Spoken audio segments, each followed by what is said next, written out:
Here's Tom Speck.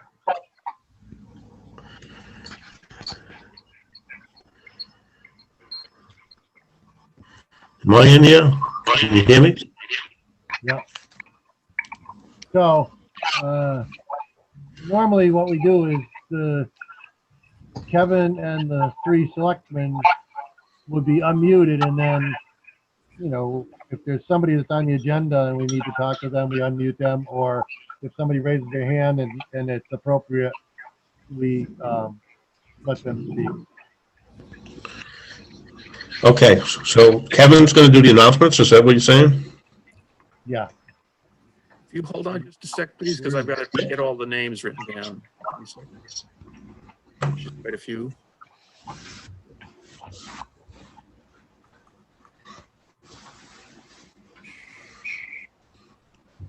I would like to apologize for the delay. We've been in executive session.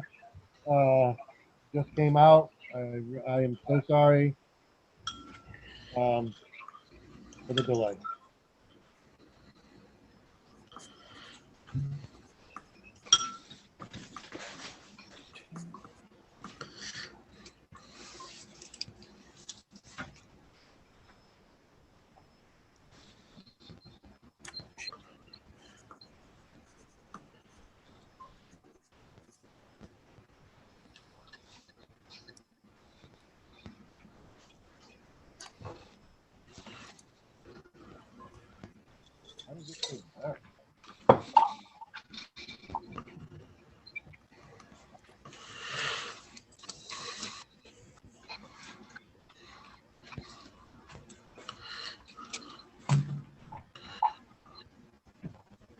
Okay, Mr. Chairman, I think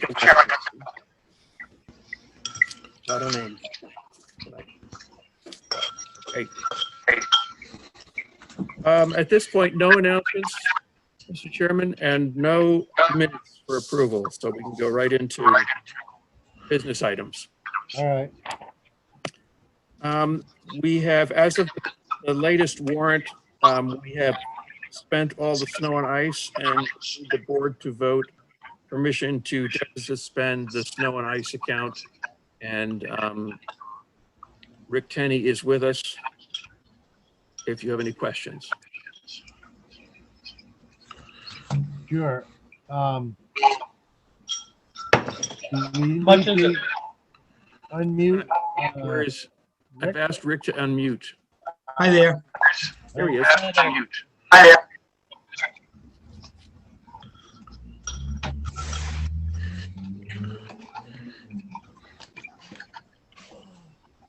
So what involvement do we need from the finance committee? Is there any, or we just vote to go into deficit spending? You need to vote to deficit spend the snow and ice. Board needs to vote. I would entertain that motion. Second. There's no amount tied to it, just a vote to deficit spend? That's Right. correct. No, but he should be able to tell us what the deficit is. I don't think he I don't know knows. what it's gonna be going. Yeah, I don't have that in front of me right now. It was about $4,700 at the last warrant. Yeah, I think we're over by about, maybe about 10,000 off the top of my head. It was one of those things that it was an in-between thing, and it's been 3 weeks since we had a meeting, so it could be a bit more. Okay. But it's always just kind of a friendly gesture to give you guys a heads up where we're at, as well as the finance committee. Okay, was there a motion? Yes, the motion was to allow deficit spending. The question was the amount, but we're not putting an amount on it now. Correct. Correct. Okay, a second? Yeah. So the motion's been made and seconded. Did you just second it, Bernie? I did. Okay. There's some background noise. I don't know where that's coming from. So the motion's been made and seconded to go into deficit spending, to allow deficit spending. All those in favor say aye. Fan dryer. Yep, Mello and I. Left check, aye. Okay, thank you.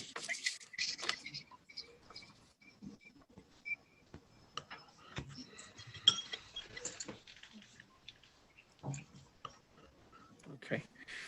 We have a report from Jenny Chase for permission for the Girl Scouts annual townwide yard sale for May 1st.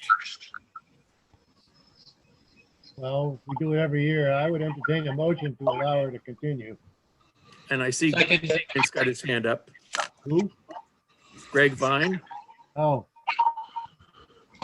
Just a quick question. I'm gonna say, I think if Bernie turned the volume on his down, you wouldn't get as much feedback. He's really loud, and I think the feedback is a loop between everybody else and his. Okay. Just a suggestion. Trying it. That's better. Good. Thank you. yeah, I don't hear the background. Thanks, Greg. Thanks, Greg. All right, so where were we on Jenny? So she's asking permission for the annual townwide yard sale on May 1st. Right. Do I have a motion to allow that use? Motion? So moved. So it's been, motion and seconded. Is there any other questions? All those in favor of letting her continue, say aye. And Aye. Yeah, Mellow and I. Jack, aye. Okay, thank you. We had a request from the FinCom to discuss the emergency generator at elementary school. I don't know who should speak for the FinCom. Tom Speck, maybe? he's here. Yeah, Tom, would you unmute, please?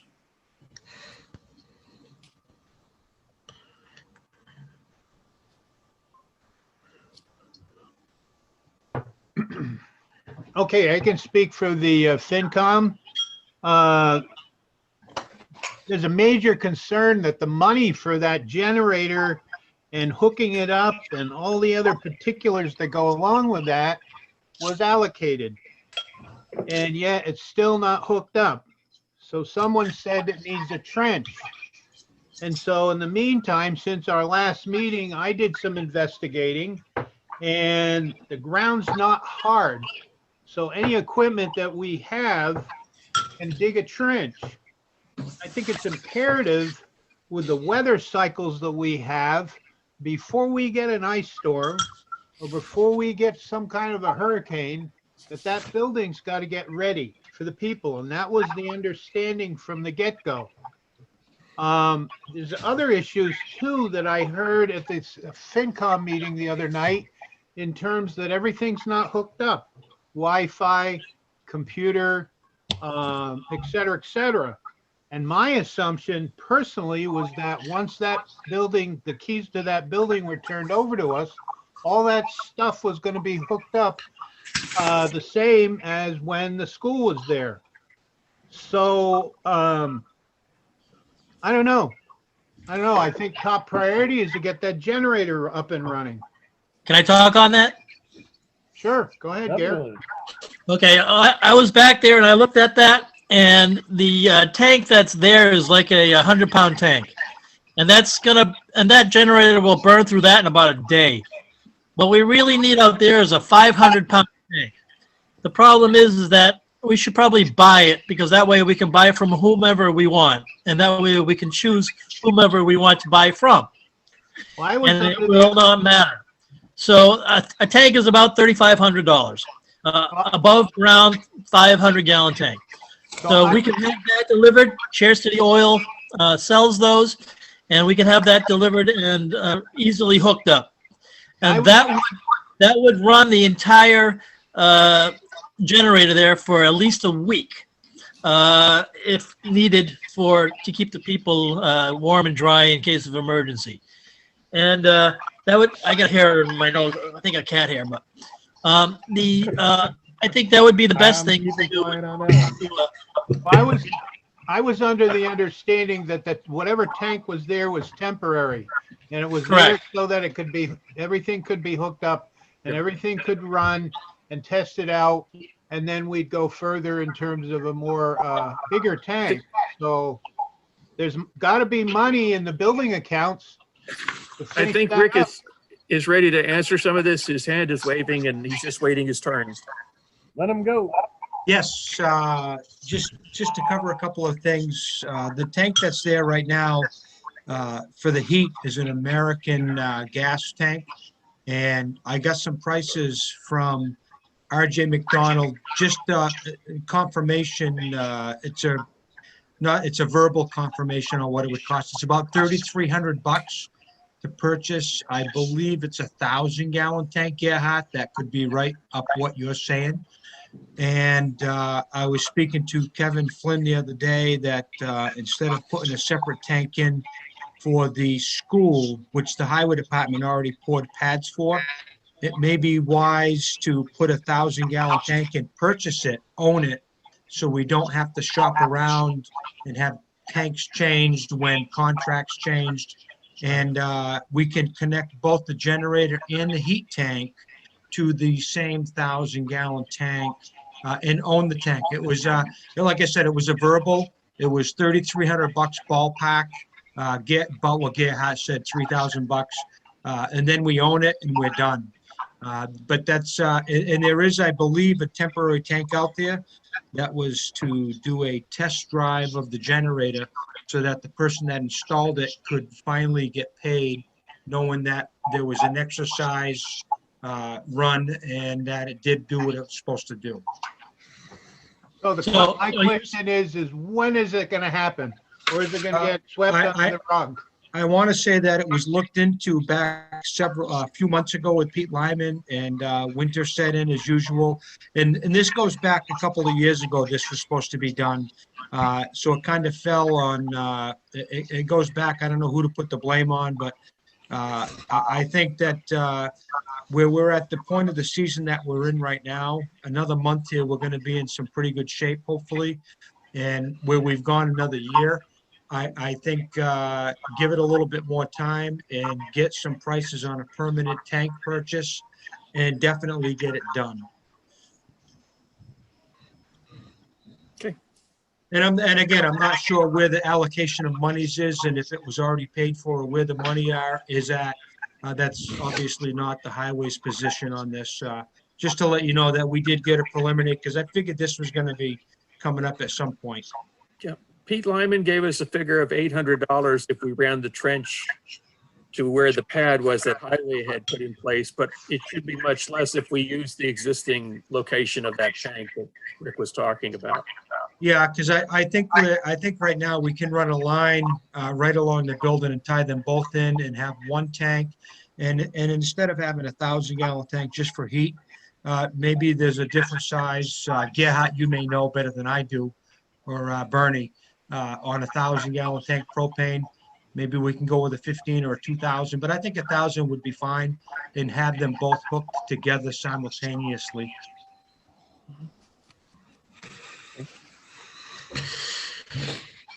I'm not really up to speed on the size of the propane tanks and that, so I'm going to have to rely on the expertise of Rick and whoever else have been working on it. But right now, there's 1,000-gallon tank there, and I think with the proper preparations, if we know there's an ice storm coming, and we've got an automatic delivery set up with the propane company. They're going to make sure we're priority. You know what I mean? Who owns the tank that we have now? Right now, it's AmeriGas. It's an AmeriGas sticker on it. Yeah. And there's enough room? What's that? There's enough room on the existing pad for a larger tank? Right now, it is 1,000-gallon tank. So I think we could replace it with our own tank, so that when you've got to go year to year with contracts, you don't have to have AmeriGas come in and change the tank. And then on the same pad? Yep. Rick? Yep. Correct. Sometimes they put twin tanks in. Is that a consideration? It could be, yeah. We could very easily put a couple of little cement pads for the feet of the next tank if you wanted to put two in. And again, that could be something that could be talked to with a couple of different propane facilities to see what the best way to go. Is that something you think you have the time to work on, Rick, and put something together for us? Yeah, we're always busy, but I think we could figure it out. Yeah. Please do. Right, but do we still need the trench then? We would we would definitely have to still dig the trench and again, being just three of us, depending on the time of the year and what's going on, if we would have to sub it out, we can. It'd be nice to say we could do it, but again, we're only three guys, so we can try to do the best we can.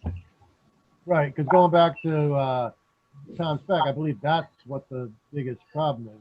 Yeah, and again, if we have, as much as from a personal level, I hate to pay people to do things for me. But if we do have to pay a local contractor that pays taxes, a little bit of money to dig the trench because we are too busy, because we're only three people, then it is what it is. But we will definitely try to do what we can do. Yeah, I heard somebody. Motion to let Rick Kenny take care of it and give him a charge, like try to get it done by June 30th. Sure, I don't know if we need to vote on that, but I think we should. We should vote to give him the authorization entertain a to. motion then. Was that your motion? Yep. Second. All right, the motion is seconded to hand it to Rick. All those in favor say aye. Dan Dryer. Aye. Mello and I. Well, that's Okay. okay. Thank you. Okay, can I ask the chair to change something like out of order? The appointment of the assistant tax collector. I know there was something, they said they had a lot of business and they're trying to get done tonight. If we could give them some help by speeding that up. I don't think that's a complicated one. I'm okay with that. So you want to do this because they need to get some stuff done tonight? They asked as a courtesy. I think it's worth to do. So now my understanding is that Sally would like to appoint Patricia Elaine to that position. Can we get Sally Casper to talk? I have no problem with moving that up. Whoops. Wait a minute. Okay, Sally's unmuted. Okay, yes, I would like Pat Elaine to be appointed. Right now, my office is very busy, and I certainly can use the help. I sent over 5,000 motor vehicles, and then real estate will be next. So I would appreciate if you could vote tonight on appointing Pat Elaine. I'd like to move that the selectmen appoint Pat Elaine to the assistant tax collector's office. Seconded. Moved and seconded, but I had a question. So is she qualified for this work? Yes, she is. She has helped in my office. She's volunteered to do a lot of work already. So I'm sure I can teach her whatever she needs to know. So are there any other questions? No? So all those in favor of appointing Pat, say aye. Dan Dryer. Aye. Mello and I. Slapjack, aye. Thank you very much. Appreciate it. You're welcome. So now can we go back to Bonnie? Yes. Go back. Unmute Bonnie. Bonnie, would you unmute yourself, please? Okay, how's that? Sounds good. I would like to know when the hearing will be for the noise control bylaw.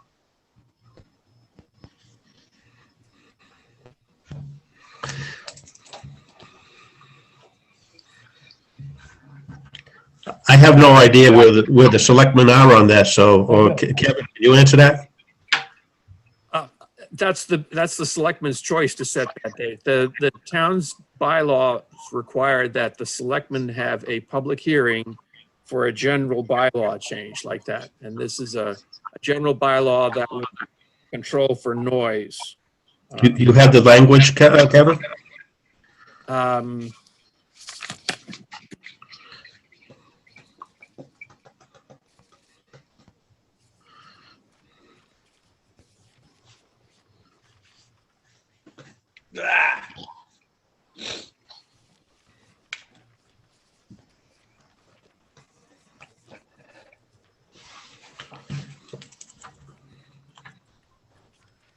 Yes, but it's fairly long. Would all that need to go into the paper? Or just, I think it all needs to go on the paper because it was a citizen's petition. Yeah. So in order to do it correctly, you need to present to the voters what the citizens put on their petition. So we don't really have the, it's not for us to change that, I guess you're saying. That could get changed on town floor, but whatever they submitted is typically what you would do. You would let that go to a public hearing, and then you can make a recommendation or for or against it, but anyway, it should go to town meeting for the people to vote on. sure, then I would entertain a motion to get that ball rolling as soon as we could. So we can have Kevin take care of that, like figure out the dates for the advertising stuff and then set up the public hearing? Yeah. I think so. I think, and if we needed Karen's help, she'd probably be more than happy to help.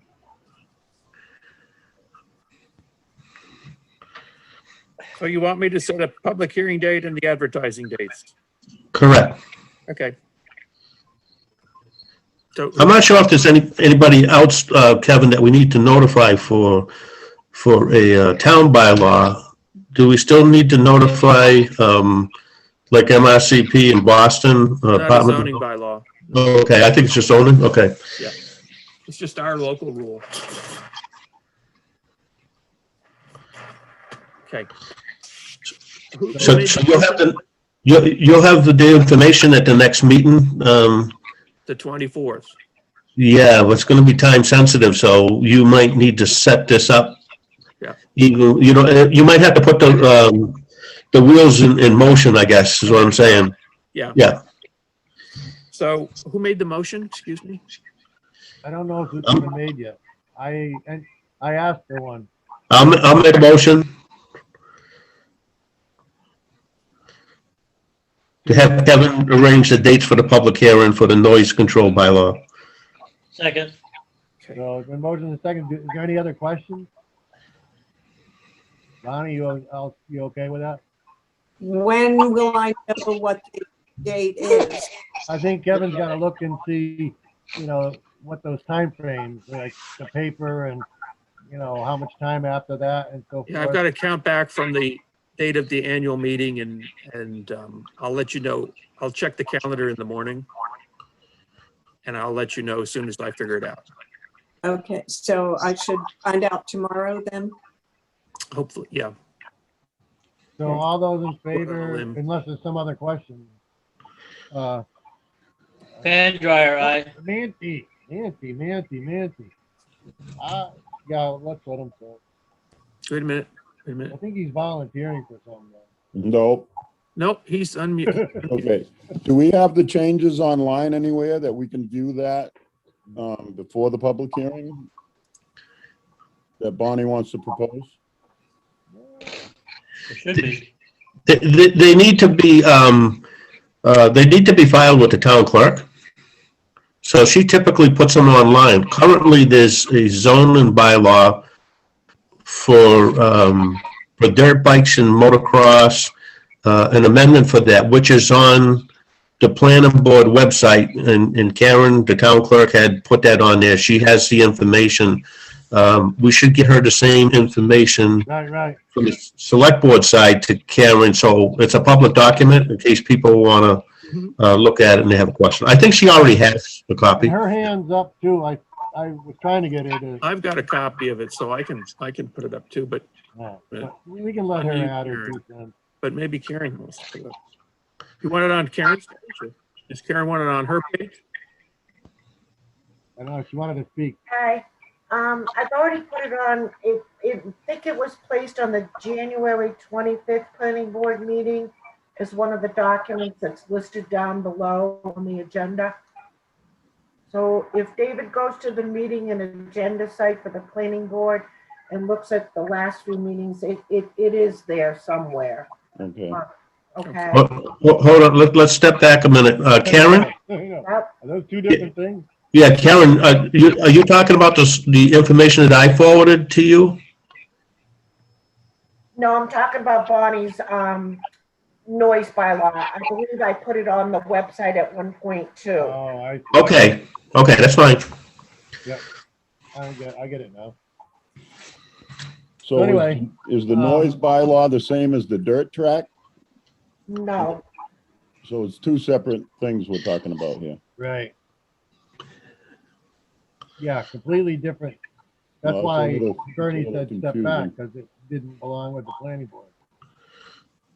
All right, so it's a little confusing, I guess. It's convoluted. All right, I guess I'll go Nothing's with that. easy. Thank you.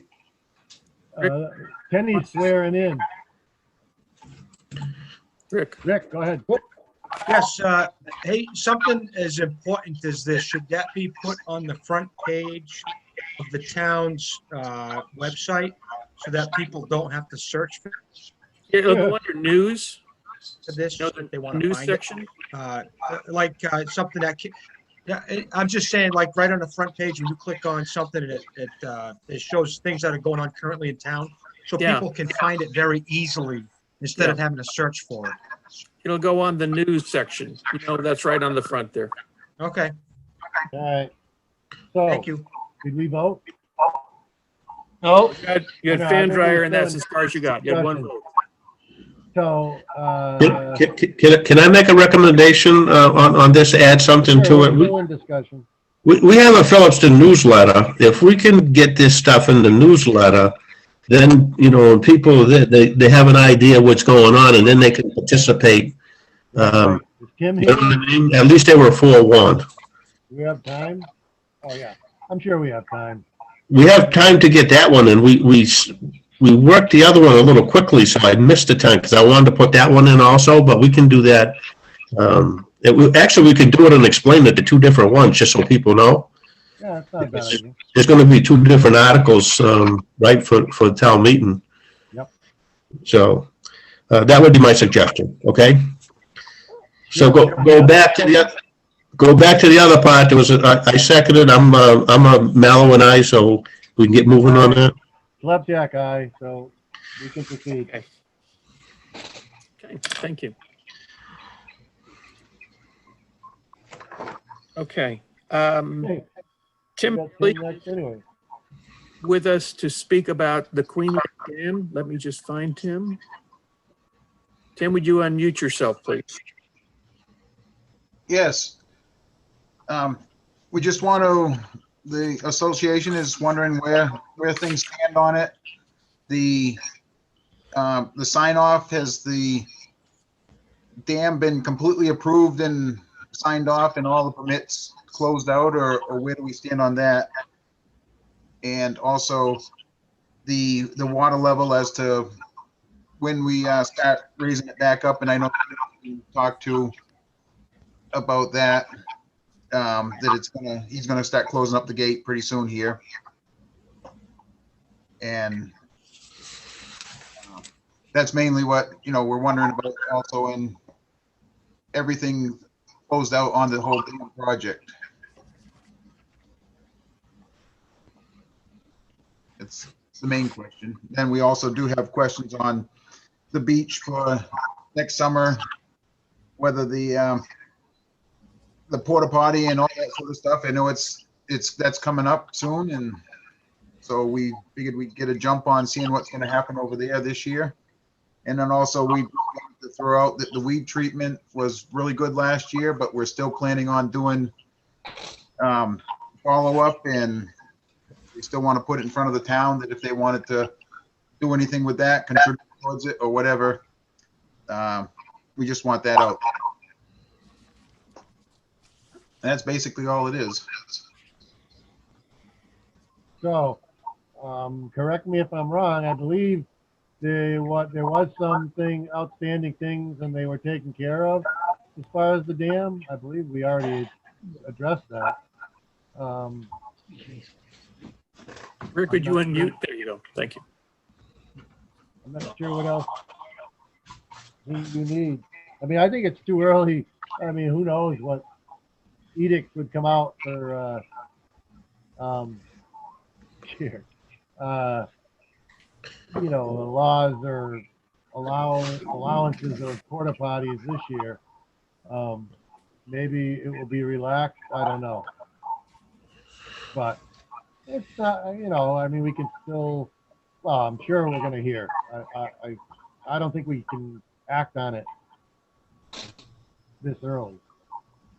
Well, no, I'm not asking to act on it. I just wanted to make sure that it's on the radar for the summer. Because I know that last year it was kind of, well, September before we started getting anything there, I guess. Yeah, no, I know what you're saying. We're probably not going to have spring. It's going to go right to summer. Yes. All right, duly noted. Tim, you said something about the weed control at, is that what I heard? Yes. Last year's treatment it worked really good. We're still going to have to do a follow-up this year. We'll be sending out requests to all the lake residents for more donations, but we also want the town to know that we are still willing to accept money towards the weed treatment from the town. No, I understand that, but I'm wondering, do we need an article for that for town meeting? No, we don't have an article on that. I mean, it's up to the selectmen whether they want to put something on to. How would you get the money if it's not an article?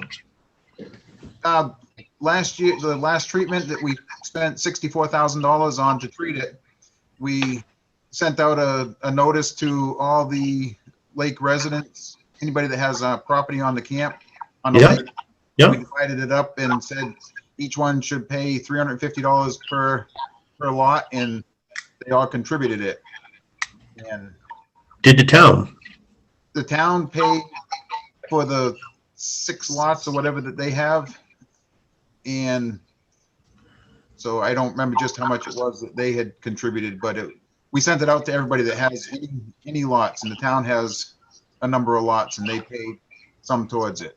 But does that method work? Or should there be greater town participation in it? I think there should be greater town participation, but you know, it's one of those things. I mean, people did get it and they donated, but we also do want to have some sort of support from the town or something that, you know, to show we put up a big chunk to begin with, and now we want to keep it from going backwards. So it's totally up to, that's why I'm just putting in front of the selectmen to see what they want to do. Sure. Ruth's got her hand up. I don't know if it's for finance committee or what, but I'd like to hear her. Just a sec. Okay. Okay, as far as the weed treatment, I think last year it came too fast for anybody to get something on the warrant because you needed to treat the weeds prior to July 1. So if you need to treat the weeds after July 1, by all means, put in a request for monies from the town. But the problem is if you need the money before July 1, it's kind of a moot point. So I think the town would have been willing last year, and that's my opinion, and not as a finance committee meeting, but as a member of the town. But you needed the money before July 1, which was the annual town meeting. So if you need money, you got to request it so you can get the money July 1.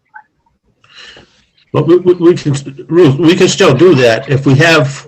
This is something we probably should have did 3, 4, 5 years ago. It's just having an article so that every year there's some funding. So if we have an article this year, even if we can't spend it before July 1st, we'll use some other vehicle for that time frame. But then going forward, we'll have something, because they're not going to go away. They're going to keep coming back, right? Yeah. No, and I agree. I agree with that. But I think that's why they didn't come to the town last year. That's all I'm saying. But, you know, just keeping in mind that if you need money next year or the year after, you have to ask for it early. Right. Correct. I think we should. I think we should address that. Have an article for some type of funding. Sure. What I was gonna say though is, we were focused on getting the dam in and complete, and I think that was the focus of our. I don't know. I don't think the association or the. I think, John, I think everybody understands that, but like moving forward, it's a valuable asset to the community. Oh yeah, yeah. People pay a lot of taxes down there on that property that we should be taking care of our, our resources in town, so. I will go back to the board and talk to them and say, let's get the estimate and we'll get it to you guys and see what we can do about having an article put on. Correct. I think that's a good idea. We all agreeing with that, Selectmen? Yeah, no, I have no problem. I mean, Tim, you're not on the schedule for the finance committee. You're not talking to them about this already, are you? No, we don't have anything on there. I mean, it's, Yeah, okay, well, then leave it with the select board then, for now. and the Queen Lake Association isn't really a recognized town Yes and no. association, so it's kind of hard for us to go directly to the finance committee.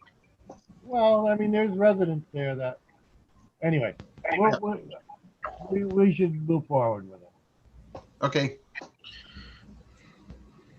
I don't think we need a vote on this at the moment. No. I think Rick Okay. wants to say something. Oh, sure. Yeah, just touching base on something that Tim had questions. I did raise the dam gate the beginning of the week, all the way to the top so that hopefully the lake will start filling as well. okay, and I saw that after I had a request for that, but mainly, we don't really have any clear that the dam project has been officially signed off and all the inspections are done. As far as I know, from my behalf, that everything was settled from the contractor's point of view. And we have everything that we asked for, but the selectmen know best on whether they agreed. I believe they did. And I think we're all good on that. I'm just not sure on the final inspection if there was another inspection to be done. And does the state have to do a final inspection? That's, That's what I'm not sure of. Yeah, I believe, has the dam, that committee that was formed, have they disbanded or are they still viable? That was disbanded a while ago with the selectmen's Yeah, but should blessing, I believe. should they have disbanded before they got all the? I think that was, again, I think that was at the selectmen's blessing that it was to be disbanded. I think you'd have to go back and Well, look at when the it was minutes and the complete, notes. I was. No, Anyway. I just think maybe somebody else can speak to this, as I felt that people thought that there was no more need of having that committee. And maybe Kevin Flynn, maybe you can comment on that, but I thought that it was voted to be disbanded. I thought so too. I was directed, we sent letters to thank everybody and Yes, yeah, and I don't know what the reason was and where the final outcome was, but I thought that was. I'm pretty certain that there was a not really a final, but like the last inspection from the state, but I thought that there was one more that was supposed to come along. Well, But I wasn't privy to that information. I'm not 100% sure on that. yeah, we can check, but I don't see why the selectmen would have, urged them to disband if it wasn't complete. I'm pretty sure they did. I don't know if there's just a lapse of judgment or something, but it was definitely disbanded. I can try to reach out to the contractor and try to get a little more information from him. I still have a contact with him and see if there is a final or if he has any further information on that. Were you on that committee? I was definitely, yes, I was. Well, yeah, well, obviously, the board would help if you need any help getting. No, no, I think definitely. you could Yep. probably do it. And also on, I'll switch hats for a second here. There is an order of conditions from the Conservation Commission on doing the project, and the 3 years has expired on that, so the order is no longer in effect, but there should be a closure or certificate of compliance completion done. So that also wants to be put on with whoever's supposed to be asking for that. It's not the Concom? No, with the Conservation Commission does not have the order of conditions. It's with the Board of Selectmen. Well, I think we should look into that. Okay, thank you. Certainly. Okay, I see Linda has her hand up. Oh, sure. Back to Ruth too, but let Linda go. Thank you. I was just wondering, was there a final payment made to the dam people? And because I think there was discussion about that, and I think that coincided with a final inspection. And also the porta potties, that was a great idea looking into it now, because I've heard that like camping and all kinds of things like that are really popular because of COVID. And so maybe if we look into that now and get that started, because it's almost April, that would be a fantastic idea. Just a thought. Thank you, guys. Thanks. And Ruth. Oh, and then back to Rick. Sorry. All right, it's Rick here. Yeah, I was one of the committee members there for the dam, and we just weren't reappointed when it came July 1st there a couple years ago. And my last report that I heard was from Kevin. I really was under the impression that he was handling it with the engineer and finishing it with the state. So I'm kind of surprised he's not saying something, so.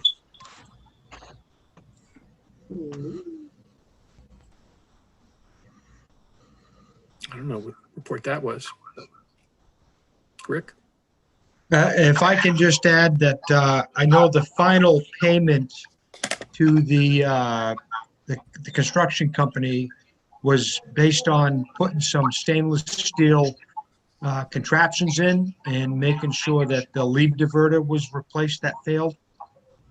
And I do remember sending out a notice that they did comply with that, and they gave the lead diverter that was needed and finished the work so that you, the town, could make the final payment. And I believe the final payment was made to them, being the dam construction company. Right. No, I remember that conversation. Mm-hmm. So I do believe everything's done on the construction side of things, and they were made final payment. Mm-hmm. Sure, but we can check to make sure the state is okay. Yeah. Okay. Is that it? Is everybody happy? I think we answered it. Okay. Selectmen's budgets. Let me pull up these. Wait a sec.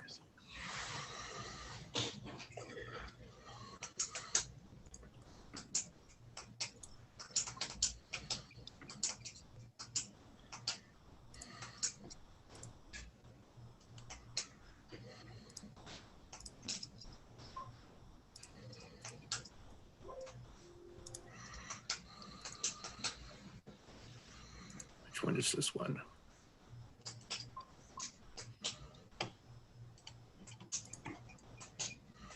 Dispatch. Selectmen. Buildings.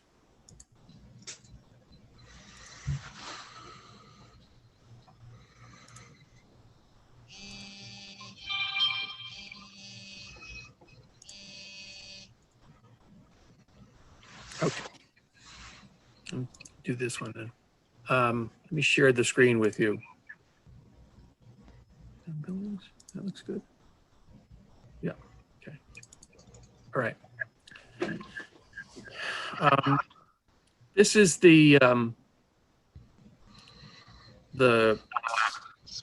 guess you can call it a draft. The budget number that I was suggesting to the board, you're free to change the number, absolutely. This was for town buildings, for maintenance and repair of town buildings. There's 4 or 5 of them, budgets that the selectmen put together each year.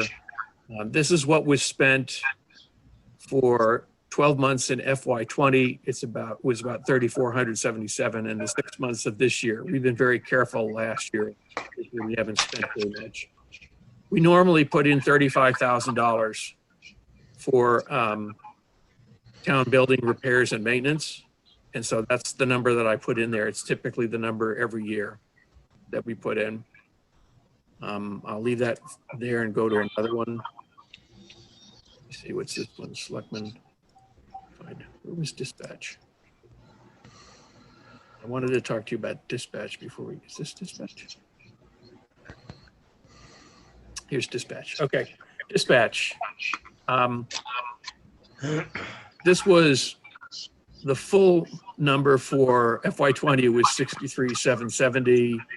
The 6 months of this year, we haven't paid very much on it. We haven't received their, say this too loud, they haven't invoiced us yet for it. There's a couple of things that go into the dispatch costs. One of it is we pay for a phone line. That's about $550 a year. And then the services for our share of the dispatch center. In your package, by the way, these came in your package, but Bernie was before about putting them up on the screen. So in your package, you'll see that our share of the cost, based on the agreement between the towns, would be $79,766. The state gives a grant that's divided between the 2 towns. Some of the grant funds, our portion of the grant funds, is being used for some equipment costs and so on. But there's about $12,500 left that's unallocated in there. And in the past, it's been used to reduce our share of the operating costs. So that's why it's in here as a negative number.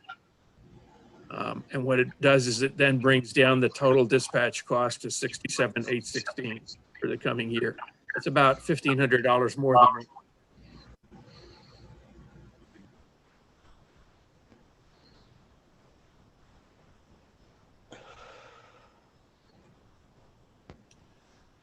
PMS operations. This is the element. Oh, sorry, I see a hand. Wait a minute.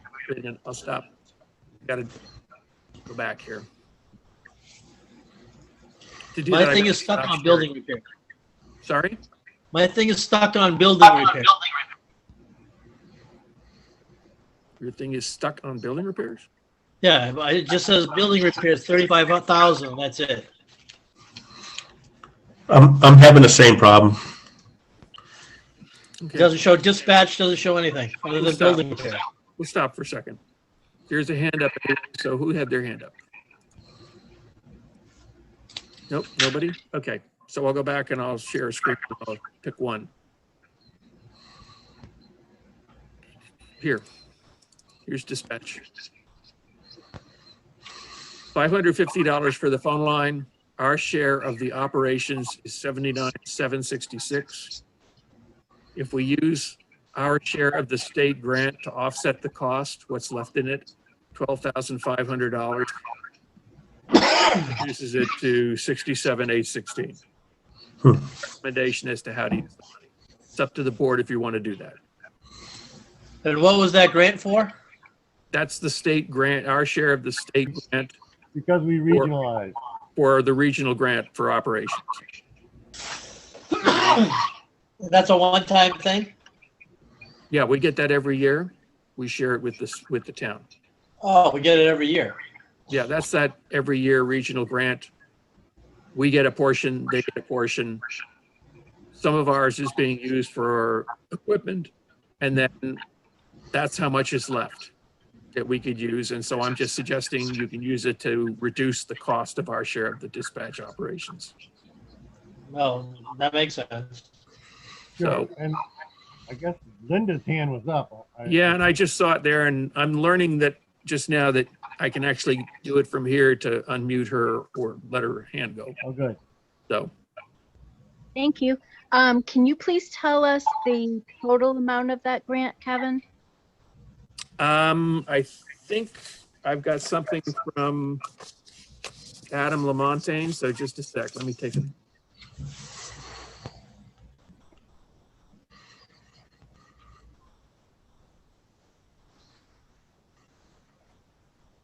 I didn't see where they told us. I don't actually know what the total amount is on here. Let me see. And can you forward that to me, Kevin? Because I Yeah. requested it, but I only just got it today, so I will. Yeah. forward it. yeah, Adam had March said that 10th. he had sent it to you and that Yeah. you would send it. But you don't have a total of that grant? No? No, what I've got on here is from him is your portion came to 79,766 for dispatch services. The Phillipston share of the grant at 14.22% comes to 23,811, blah, blah. So I guess you can back into the total number from that. Can you repeat that? 23 what? 811. 23,811 is Thank you. 14.22% of the grant. And that's our share of the operating costs as well, 14.22%, Thank you very, very much. based on the average, 3-year average percentage rate of usage. So then why do we have 12.5 down instead of 23,811? Because we also have to pay $68,480 for our Phillipston Fire and Police to be part of the plan, and for our share of the computer software, and the police department requested APX in radio and the equipment, and blah, blah, blah, blah. So, you know, that leaves us 12.5.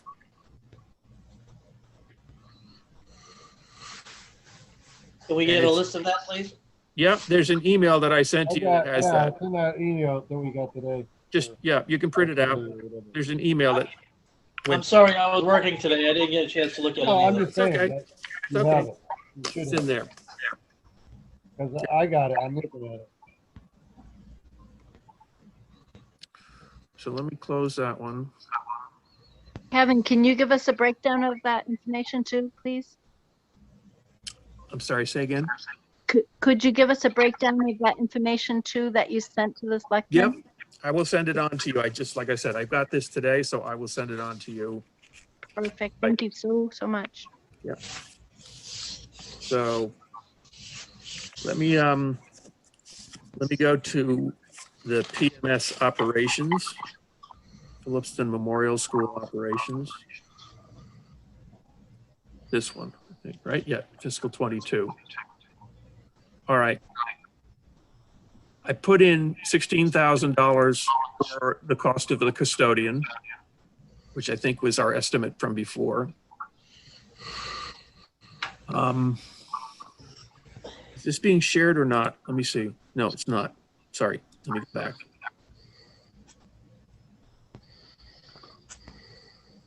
Can I ask, what's the situation with the custodian? We don't have one yet, and Gino is not interested.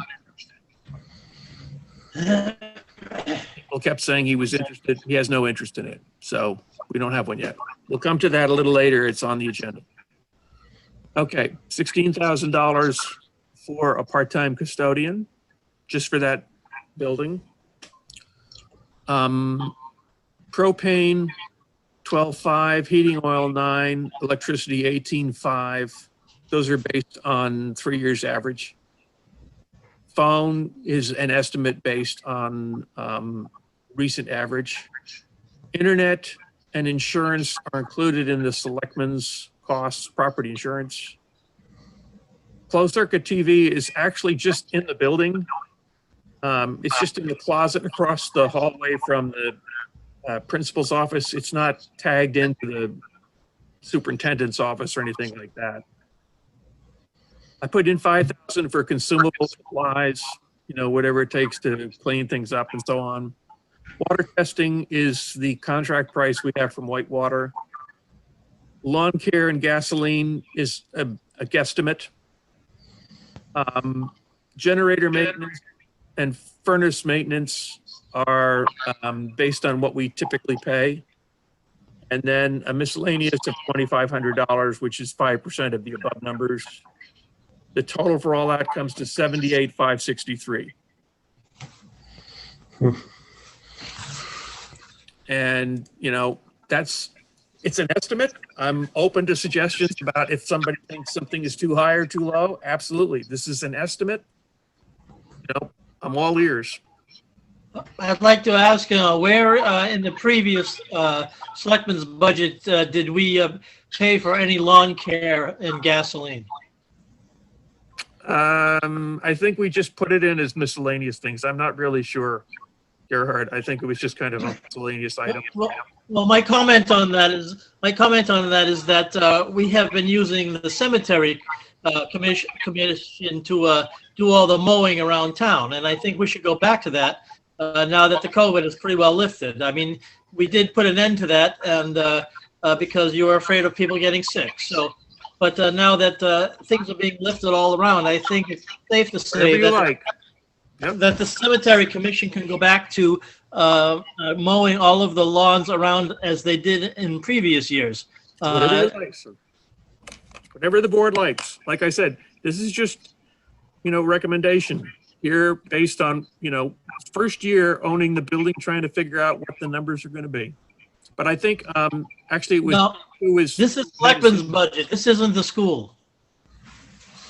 No, what he's talking about is the school. We're talking about the first year the town owning the school building and trying to guess what it's going to cost to operate. Rick, you had your hand up? Yes, I did. Hang on. Am I muted right now? No. We hear you. I can hear you. Okay. I do think, I know there's a very small spot of grass over there. I do think that you can adjust the cutting the grass from 3,500 way down. There's probably about an hour's worth of grass to cut over there. So I do think that's a little bit high. As far as anything else, I'd have to look into what the last costs were on like the furnaces and stuff like that. But okay, that's all I got to add.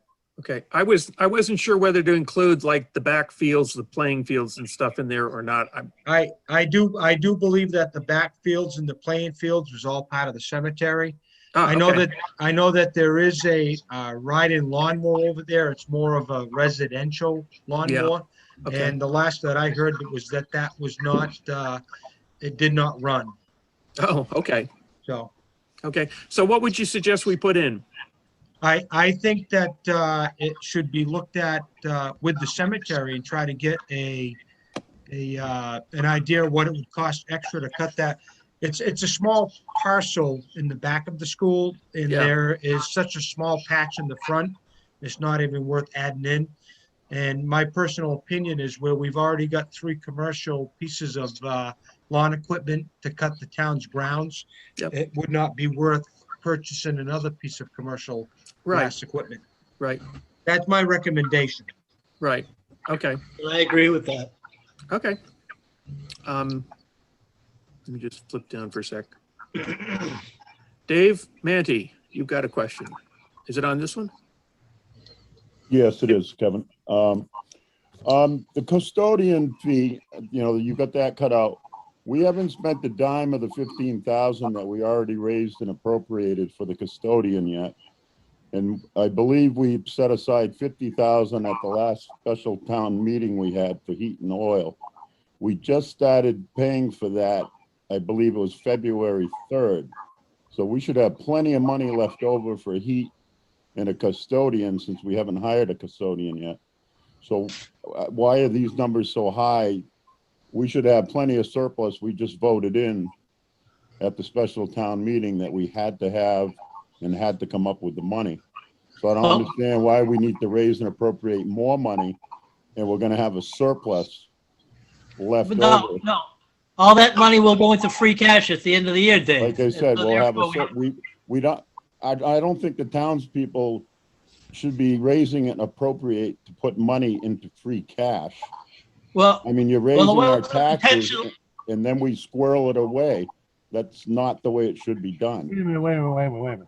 The reason why this money was done at the town hall, at the town meeting, was the district wanted to stop giving us money back in November. No, I realize that, John. Yep. So that's why it's up. And I think what Kevin's working on is what would a yearly budget be. And like he said, this is just like a draft. I mean, if we could, if you want to say, okay, we, because we have monies left over from,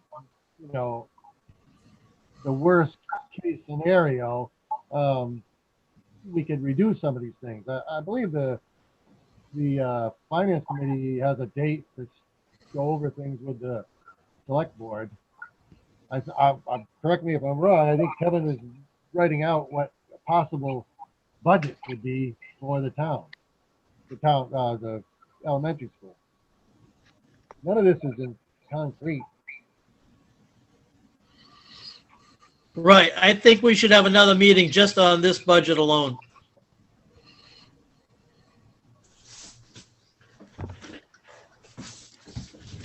I see Linda's hand is up. Yeah, okay. Thanks. Kevin, I think you have a paper from Rick Moulton or an email that lists all of the previous amounts of money they were spending for the fuels and stuff. Yes. And I would like a copy of that we have requested too, if you have time. Yeah. But that would definitely give us a really good idea of where we're going, because that was with the school running. So it's got to be a little less than that. It'd be different. It might be more, it might be less, But Linda, I asked that you write Kevin and give him a list of all the things that you want him to supply you so that he doesn't miss anything, because the list is getting rather long of all the things that you're asking for. Okay. Anything more on this one right now? No? Okay. Close this for now. And then sec. Selectman's office. Okay. Selectman's office. This is the wages for the select board members, for myself, for the, I put two in here that we had talked about before. One is, this is money for the development, I'm calling it the development services assistant. This is something we've talked about before. This is a staff person who would work about 10 or 12 hours a week across the street to service the building inspector, the planning board, and the conservation commission.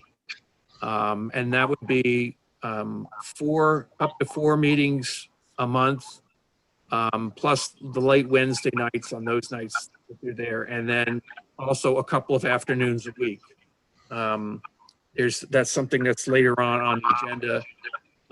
We've talked about getting extra help for the planning board and conservation, and that'll be chipping in money from those different departments that they have for clerical assistance and so on. So that's pulling that together. And then this one is returning the assistant in the selectman's office here that we've talked about also about returning that. We need to have an assistant here in the office, an administrative assistant here in the office. That'll come up a little later, also on the agenda later. This is all the regular expenses in the office. Most of these are marginal increases on here. Some of them have gone up. Let me think here. Are like the audit goes up, is contractual, so that's gone up. The communications and that is going up because that's the cost of taking on some of the communications. A big jump in the insurance, and I probably should relabel this from property insurance to just say insurance, because it includes more than property. It also includes casualty insurance and some of the insurances we do on our police and fire. That's gone up 11% from last year from Maya, and that has to do with some pending cases against the town that related back to the fire department. So I'm going to change that right now while we're talking about it. That document's not up. I don't know if you know that. Oh, sorry. I guess I got to go back to here. That's right. I'm not. used to doing this. Sorry. Is it up now? Yes, Say yes, Selectmen? Yes, okay. no. There was also a couple hands. I don't know if they were trying to say that too. Probably trying to tell me, hey, can't see it. On the board. Sorry. Am I muted?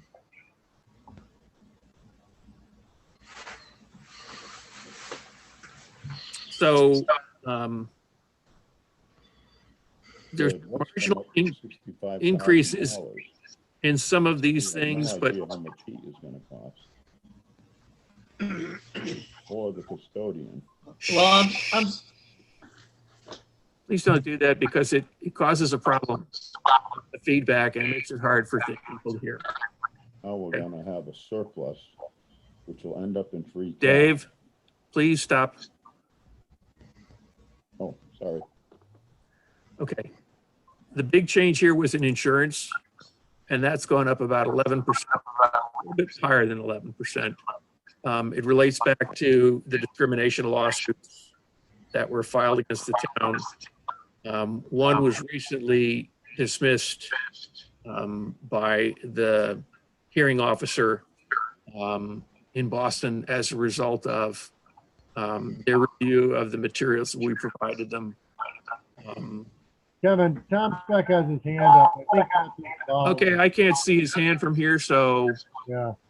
so let me come back to you for a Thinking that's second. why my phone is ringing.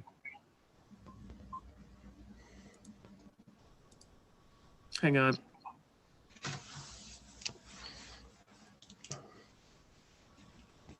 I have to come back to get him. I can't see it from there. Okay, Tom.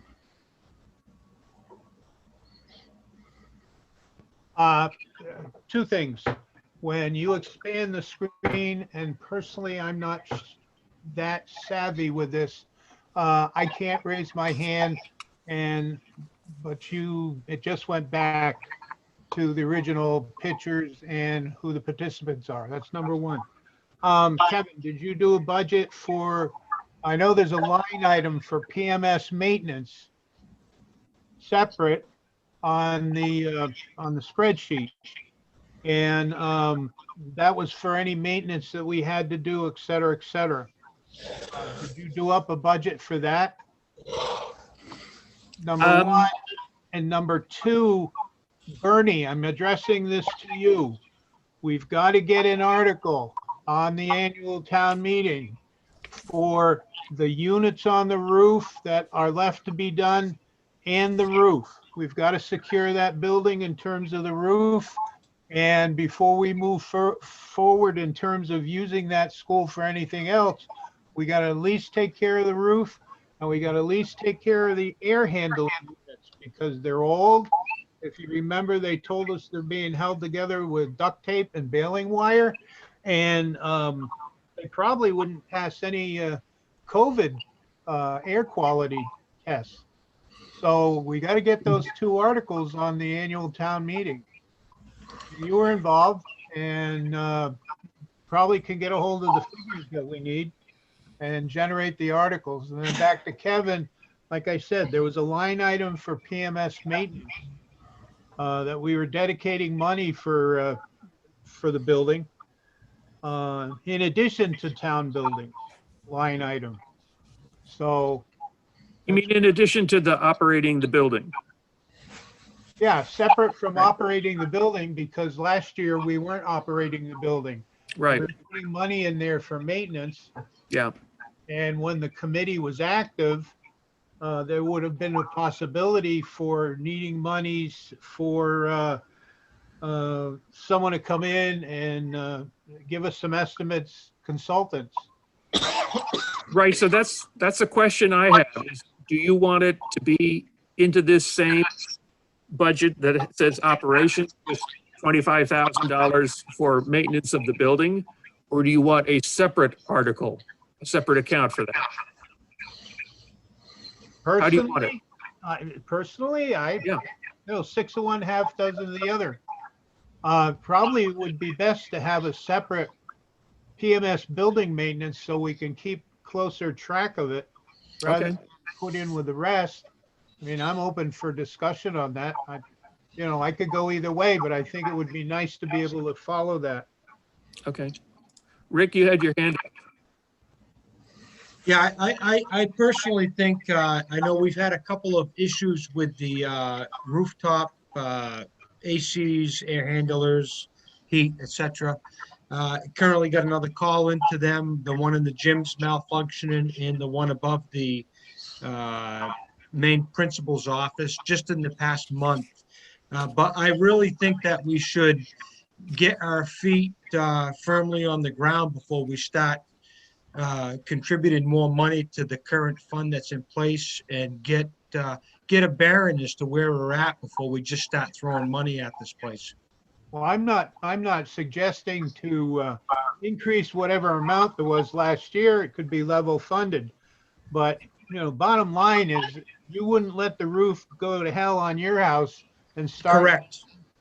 The bottom line is to fix the roof and secure the building. No, I agree 100%, Tom. And I think that we have enough money in the town in an emergency situation that we, I know this is kind of, you're trying to pre-plan before the meeting, like we don't run into the Queen Lake weed control thing. But I think that we have enough money in town in an emergency situation that we can come up with some funds. You definitely got to improve the roof to protect the building and the foundation. But I don't want to jump to conclusion and start putting funds out there where we really don't even, we're still trying to figure out what that building's made of and what we have for repairs. So I just, from a taxpayer and a manager in town, I'd like to really get a good idea of what the building's made of and get our feet firmly planted on the ground before we start raising and appropriating funds on an open checkbook. That's all. Right. We had a building committee that identified the problem, and I'm surprised that we're saying that we should do the roof. Well, of course we should do the roof. I mean, that was the whole point. But I think we're kind of in virgin land here where we're just now taking, I think there's a lot of things that are going to come about here that we're going to see firsthand. It would be nice to know that the town has enough funds in an account in an emergency situation to have an emergency town meeting. I mean, we have emergency town meetings for many different things these days. It's the drop of a hat. I would like to see everybody get their feet planted and get a good look at this building and what it really needs to at least sustain what is in place before we decide what we're going to do with the future of that building and spend a lot of money. sure. Well, isn't that why we created that committee to investigate the school things to do with that school? Yeah, No, Isn't that- that was, No. no, I that's agree. the use of the school. But at the same, We figured out all the things it needed, and we were always going to have to pay for the roof, not the district. well, I think now that we own it, I think that we may have our own different views, not connected to the district, where we have to follow certain guidelines. Maybe, I mean, Bernie is a very intelligent guy when it comes to construction. And I think we have some intelligent people here, but I think that we need to really, we're coming into some warmer weather, and whatever's been going on for the past year or two in that building isn't gonna put the building in dire straits if we wait for another couple of months and really take a really good look at that and see what we're investing the town's money in.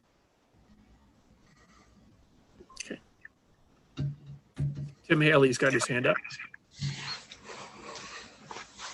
Go ahead, Tim. Yes, I agree with Rick that we do have to kind of step back and figure out exactly what we're going to need, not just throw a bunch of money in there. But also, we talked about the roof air handlers, the heating units. We've talked about the roof. We've talked about a whole bunch of things. So not any one of those could be used as an emergency request to the finance committee's emergency. Once we've talked about it, we know the roof's bad, so that's no longer an emergency. The We just have to, we know about it, we got to plan for it. We don't plan on saying that we have emergency funds available because it starts leaking more. We already have a leak. We know about it. We got to plan for it. Right, but we had this conversation a few meetings ago that there was a committee that identified what the building needed as essentials that had to be done. I mean, it's not, I don't think we need to investigate that again. We already know. Well, And John, if we already know, then it's not an emergency.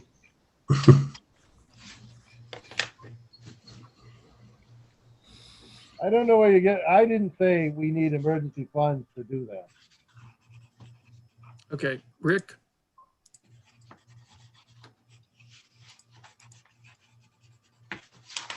Just saying, when, not discrediting anybody that has looked at the roof, but wouldn't it be nice to put our own eyes on it? I know it's not an emergency because we kind of really know it's not in a good state. But where we actually have true ownership of this, it would be nice to really get our own opinion. There's just certain things that I see over there. I'm not sure.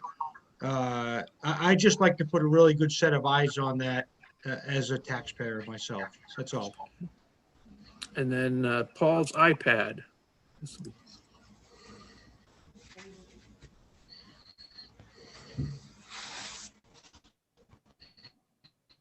No, yes, no? Nope, yeah, I was trying to figure out how to unmute this thing.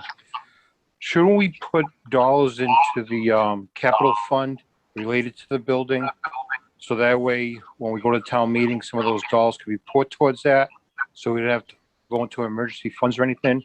And we could build that to keep that building maintained for any major improvements.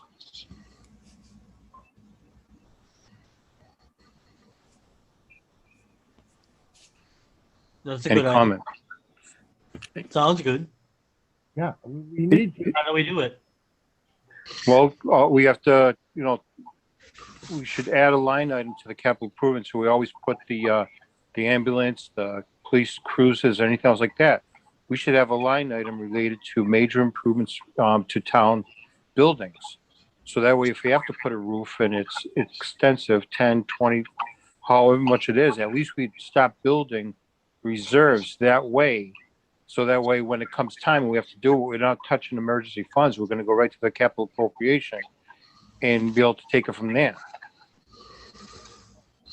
We'd have to look into that and see if there's any way we could put that into a interest-bearing account. I agree. I think there's some problems with that.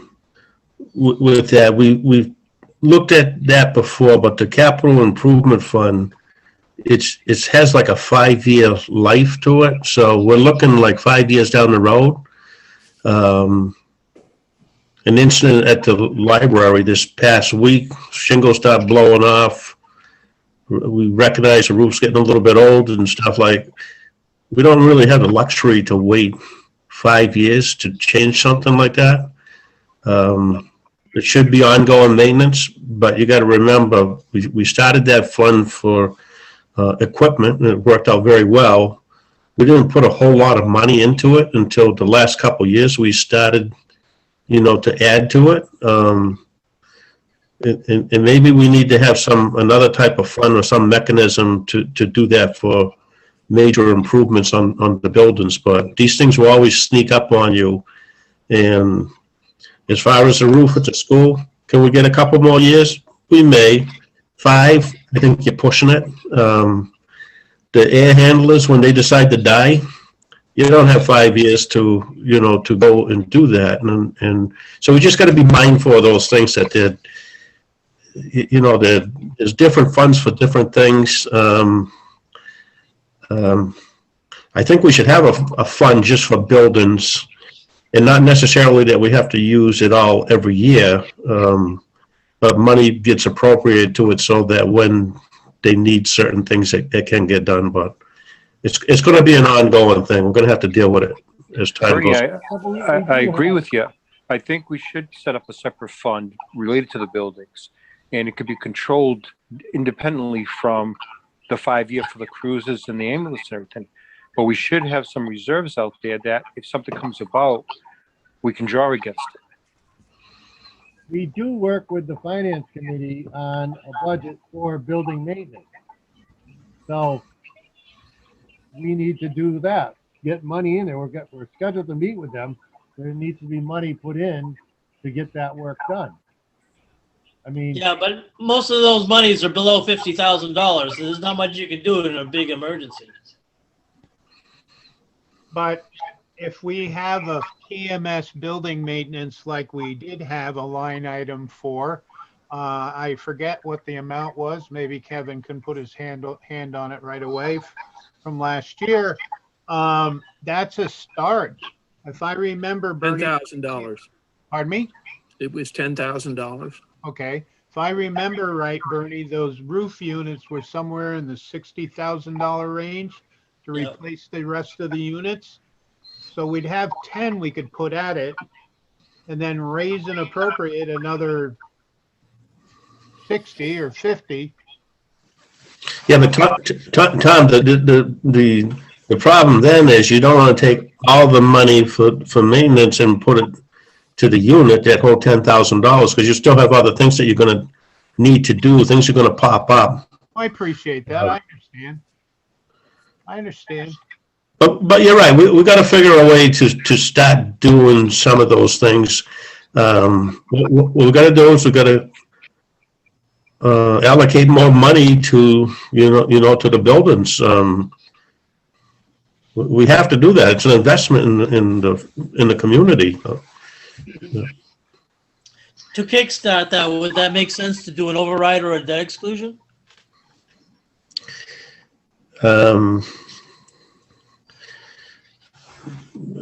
That's a good question. I'm looking for some public comment on that. I know there's people who don't like to see their taxes go up. There's other people who don't mind paying taxes if they see like things are being taken care of.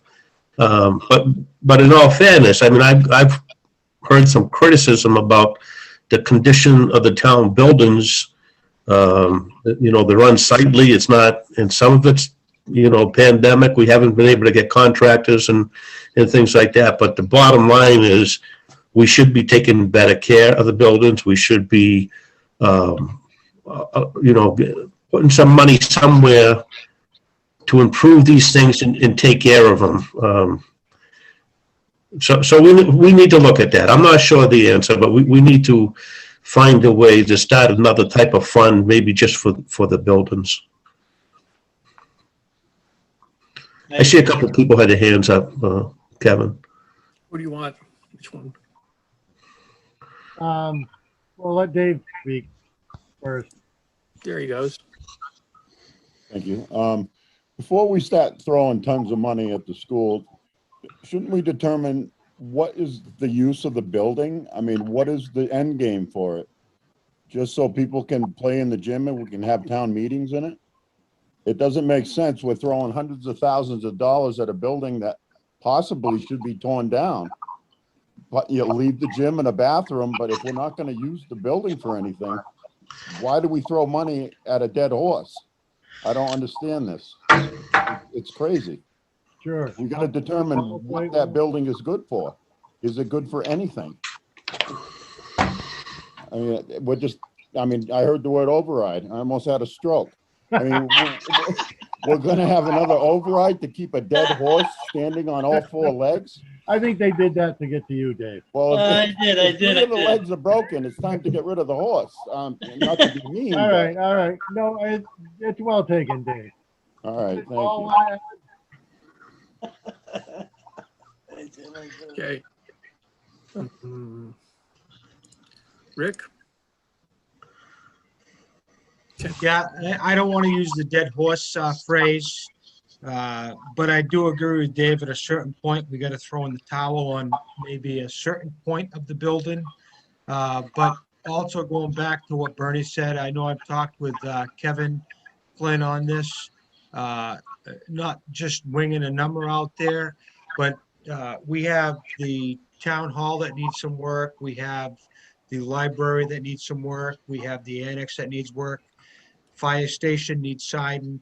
All of these buildings are an investment of the town. And I'm surprised that we've never had a fund set up. And this is not a reflection on anybody in particular, but there should be an account set up, whether it's 10, 20, $30,000 and you put so much each year and you keep a certain balance. We should have money to keep our buildings. They're an investment to the town, the library, the annex, and everything that I just recommended. And you know what? You spend within your means, and if you got a certain amount in your budget and the library needs 30,000, you spend that, you get your quotes, you do your thing. But definitely agree with Bernie that we have to have something set up to keep the maintenance of the buildings, the investment of the taxpayers in place. But I agree with Dave that we got to know when to say when on certain parts of buildings to figure out where we're going to go. That is the intent. I know this is early on that the elementary school got closed. No, and that whole building over there is not a total loss, but there are certain parts of the building at some point you got to really take a good look at and say, is it worth throwing $500,000 into it, or do we throw the towel in and keep this portion but not that? That's Sure, it. but Dan Sandin or Bernie, you guys were on that building committee with me, and there was talk of, since we weren't paying for, I forget what other roof, whatever, that there was money, or there was an avenue that we could take towards getting funding to do that work. Am I wrong, Dan and Bernie? I mean, isn't that I what can't, that committee- I'm not sure I understand what you're talking about, John. There was something we were paying, and it was, the time was up on it, so we were gonna. The assessment for Narragansett, there was, we were paying a loan, I think the loan was paid off this year, I Exactly. think. That's what- like Dan Zana, he had proposed that to Yeah. us. That's where we could get the money, or possibly how we could approach that, the maintenance to that building. So instead of using the money that we're paying for the loan now, since the loan's gonna be paid off, we were gonna take out another loan and do That was the the intention. roofs. Yeah. I do remember that. It's in my notes somewhere. Yeah. Is there a lot of other stuff with the budget? I think a lot of this stuff the selectmen should be hashing out at a FinCom meeting, because they have some good ideas and stuff, but so that we can move through the rest of the agenda here. Sure. We hadn't heard, before we do cut this off, I see that Tom Dallas had his hand up. We haven't had, I'm not sure if it's this he wants to talk about. Yeah. Hi, guys. Can you guys hear me? Yeah. Yeah. Okay, Hi, guys, I'm on that committee for the school. I heard the joking around. It's kind of funny, but at the same time, I think we got to understand that there are other people watching this and are very concerned about that school and think that you might be throwing the baby out with the bathwater. So I just want to say that, you know, there are quite a few younger folks in town. I'm 53. I'm not that young, but have kids and are concerned and want to try to use that school again. And Right, and that's why we have. if I can complete that thought, John. Sure. So we got that committee, and guys, I'm new to this whole thing. This meeting seems very. I should have put my video on. This meeting seems very disjointed. I can't seem to follow it. It seems like there's so many people talking here. I can't really keep up. But I thought the original thought with that committee at the school, they were going to make recommendations and decide what was going to happen with that school. Or what could happen. Yeah, or what could happen. Right. So I don't even know why some of these discussions are happening, but I'd like to know if we can get that committee started, because I'll take the ball and start running with it tomorrow. Well, I don't know why they haven't started, to be honest with you. Okay. Well, in that case, Waiting for somebody to, like he says, say, let's go. yeah, well, in that case, I'll get on the ball there, because I want to see something that's gonna work for everybody. And I heard what Dave said, and I also heard what Director Tenney said. But I think you folks have to realize there's a lot of younger folks in town with kids, and they're very concerned about that. And they really want to see their kids come back to town. And I know that a lot of you folks are older and might have grandkids, and it might not be of concern to you folks, but it's of concern to them. And I just want to remind you folks of that. Sure. I had my say. I appreciate your time. Thank you. All right. I think Bernie's right. We need to move on from the budget.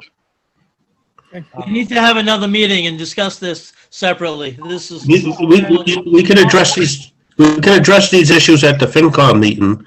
I think it's a more appropriate place, and we're not like bogging down the other people with, Right. confusing them. So Kevin, can we move on? Yeah, absolutely.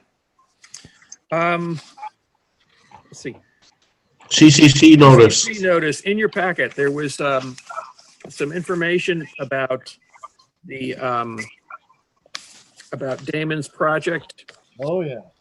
And I'm going to unmute or ask Damon to unmute himself. Yeah.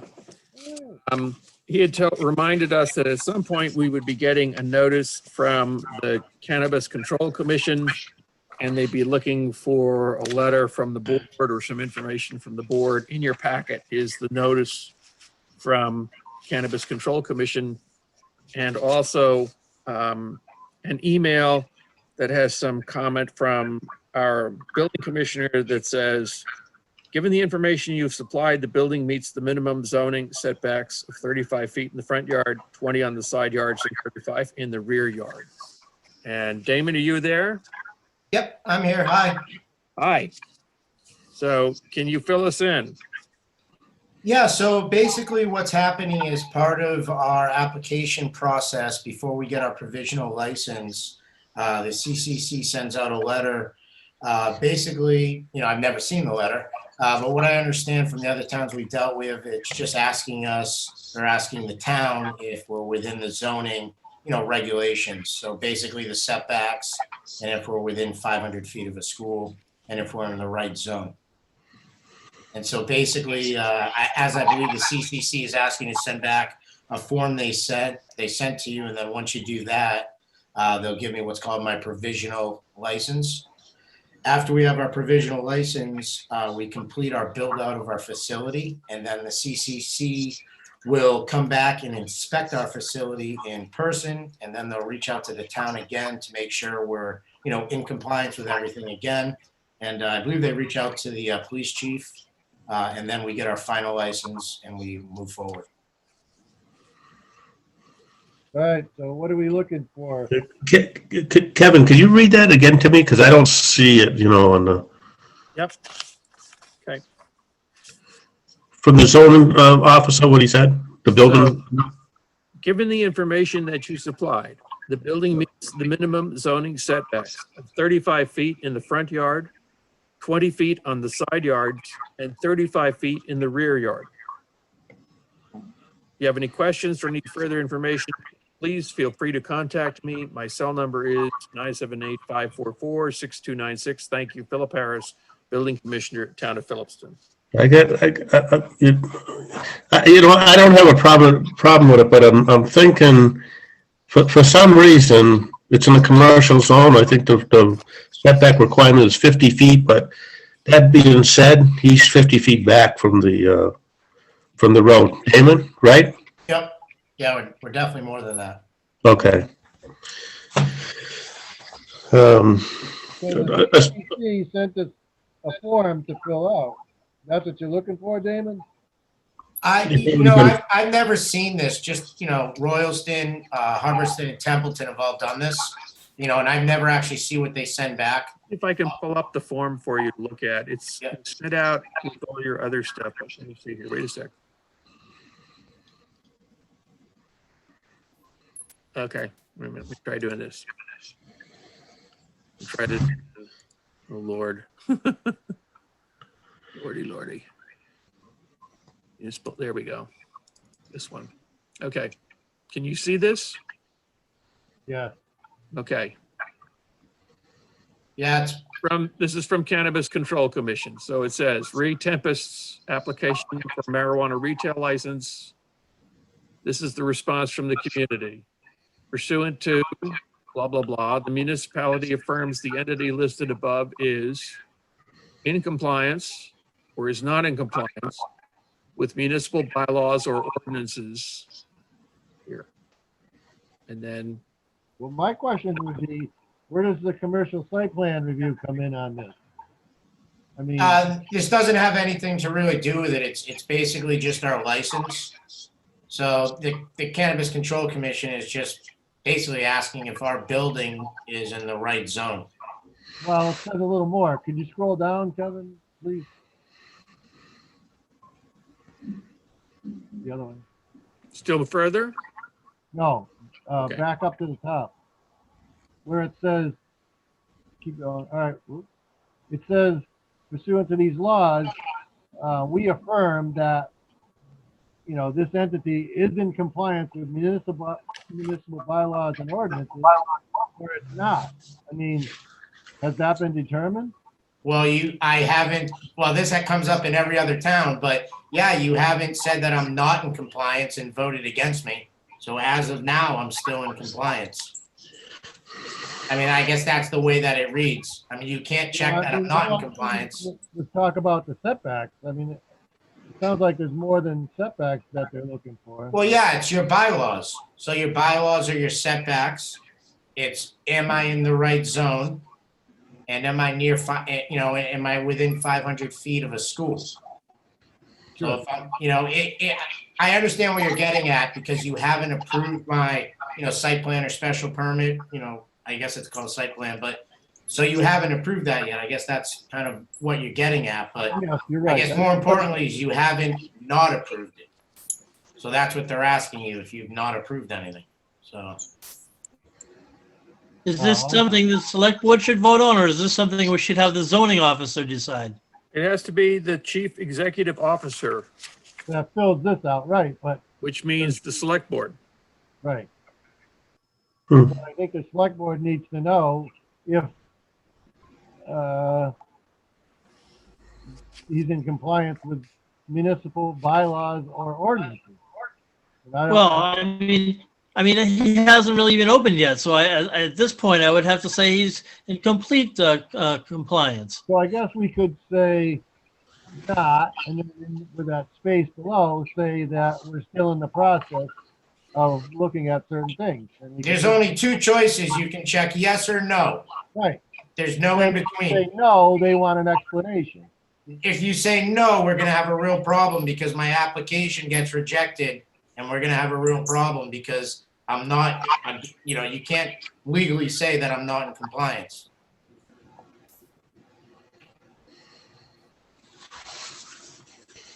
Do you know what I mean? If you guys say no, my application gets rejected and I have to reapply. That's what they're saying. So you have two choices. You either cannot answer this, and after 60 days passes, they take it as a yes, which I'd rather you guys not do, or you can say that I'm not in compliance, which I'm not. That sounded like a pretty good plan, Damon. Just wait the 60 days. Yeah, well, I mean, I guess you guys could, but I mean, this is, I'm not trying to throw a monkey wrench in there. I'm just saying, I don't know who's going to sign this. Who's taking this responsibility? Is this Kevin, or would this be the chairman of the select board, or? That sounds like a good idea, chairman of the select board. Select board, yeah. Yeah.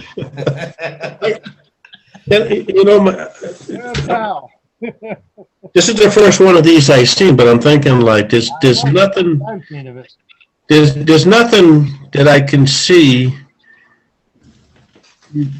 if we signed the thing, because it's not like he's got a problem doing something. We haven't, you know what I'm saying? Like he hasn't complied to something. Well, this says he's in compliance with all of our municipal bylaws and ordinances.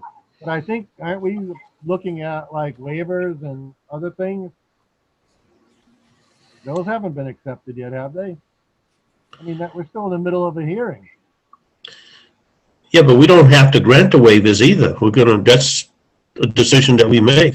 And if we make it, then he's in compliance with, you know what I mean? If we give him a waiver. But what if we didn't give him a waiver? Then he wouldn't be in compliance. Well, then he has to do what we tell him to do if we don't give him the waiver. Oh, so you're comfortable with somebody saying that he is in compliance with the laws and ordinances? Yeah, because I think that means like somebody's doing something and there's like an action against him or something, like, you know what I mean? They're doing, say he was trying to put this down to Queen Lake. You know, he's not in the right area or something like that, but. Sure. All right, well then, I would entertain a motion that the board, chairman of the board, fill out this and sign this, what are they calling it? Well, actually, Kevin can do it. He's the chief executive officer of the town, No, so. I'm the administrative officer. Well, now you're the, No. I know, I think they're looking for someone a little higher up. A little higher. we could- So let me make the motion then. I'll make the motion that we allow John to sign the municipal response for Damon as in compliance with municipal bylaws and ordinances. I'll second that. Then motion in second, is there any Further other discussion? questions? No, I'm all set. All set. All right, all those in favor say aye. Van Dryer, aye. Mel and I. Slapjack, aye. I'll sign anything. Good job. There you go. Okay. I've heard. Oh, geez. All right, thank you. Yeah. Thank you, gentlemen. You're welcome. Thanks. Okay. I just wanted to know, if I'm putting my name on it, I just wanted a little more information, that's all. That's okay. Okay. We'll send you the information when they lock you up. Oh, it's starting to look appealing. He's feeling give it better to already. I know. Town accountant, candidate counteroffer. I think, do we need to vote on that or not? Or are we all set? We're all set. Okay. Nomination of Inspector of Animals. In your packet, there was a copy of a document from Department of Agriculture. Their time frame is a little different than ours is for appointing the Inspector of Animals. Their appointment runs from May 1st, 2021 till April 30, 2022. So they're asking you to nominate the Inspector of Animals. The one on record they have for you is Glenn Whitney. So if there's no change, then I just ask you to, I move that we appoint Glenn Whitney to the position of Inspector of Animals. okay. I'll second that. So the motion in second, is there any questions? Seeing none, all those in favor say aye. Van Dryer, aye. Mel and I. Slapjack, aye. Thank you. In your packet is two sets of documents from the Narragansett Regional School District. The first one is notice of the assessment for the coming year for the school district, which is $1,699,733, which was voted March 3rd. I'll say that again, $1,699,733 is the assessment voted by the school committee on March 3rd. Also in your packet is a letter from the superintendent that talks about the ESSER 2 funds. School district received ESSER 2 funds in the amount of $551,234. Initial guidance states that up to 75% of this is used to cover the member towns' increases in their minimum local contributions. This is a one-time relief, and the minimum local contribution increase will not be deducted in fiscal ―23. The minimum local contribution increase for Phillipston is $50,429. So if you wish to have the ESSER 2 money cover the increase of your minimum local contribution for FY22, you must affirm this decision through a vote by the select board and send written notification of the decision to my office. So. By when? Sorry, what Doesn't year? say by when. Oh, You want to wait? tomorrow. No, no, how soon? 2 weeks, a month, what? He doesn't say. I know, it doesn't say. Is this something we should have the finance committee be looking at that, or? You should notify the finance committee. But But do we want to, I guess, do we want to act on something before they develop an opinion on it? It's your decision. Yeah. Can we send it to the finance committee and table it to the next meeting? Great idea. Okay, so you'll wait till 2 weeks. Yep. Okay. I know. Sure. Do we need to vote on that or not? Nope, just wait till 2 weeks. I don't think so. I mean, you're welcome. Well, No, we don't. Get the finance committee involved in it. That's Okay. So we'll hold it till the 24th.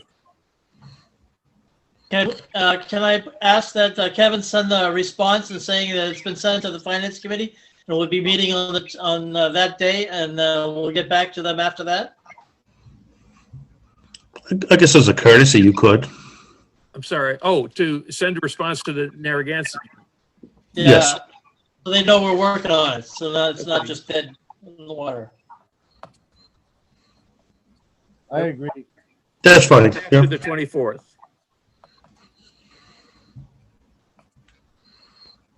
Okay. All right. We're here. Okay.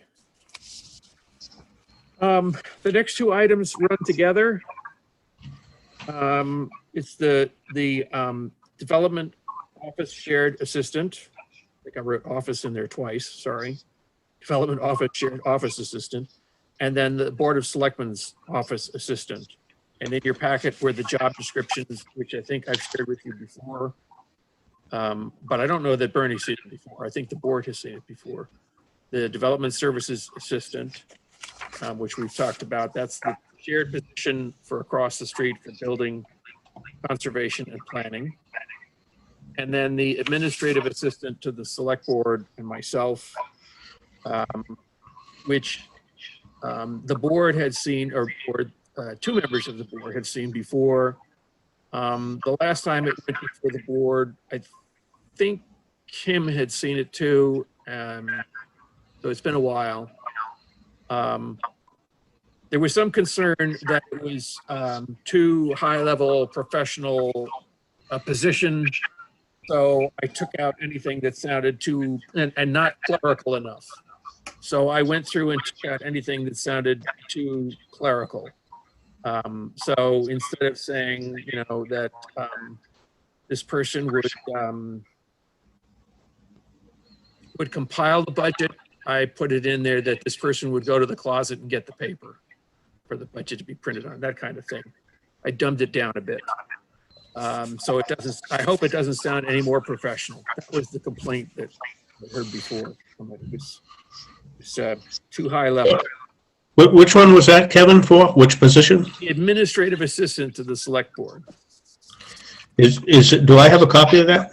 Yep, everybody got copies of it. Is that the one I got like this afternoon or something? Some of them you got this afternoon and some of you got yesterday, and I'm not sure. Okay. But anyway.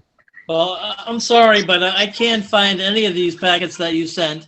And I looked at all of my emails that you provided, and I can't find all of these attachments. So if you could please send those again. And Also, I did not see them yesterday. I looked high and low for them, and all of these emails came in today while I was at work. So I have not had a chance to look at any of them. That's fine, that's fine. I think Can we, That's fine. I've had some can we table problems.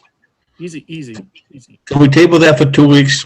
We can, Yes, Bernie. I've had some problems, as you know, and I think John knows. I don't know. No, I don't know. Aware. We've had some problems with the laptop. I had it died the other day, and I've sort of been tinkering with it and threatening it to be used for parts. It didn't behave better, so I did what we could with it. We don't have a spare now because we gave out the last one that we had until we get some new ones. So, we did what we could. So yeah, let's talk about it next week. Okay. 2 weeks. Yeah, 2 weeks. I'm sorry. Wilson Monument, just to let you know, this is more like to let you know, and you can think about when you want to do this, when the weather's nice.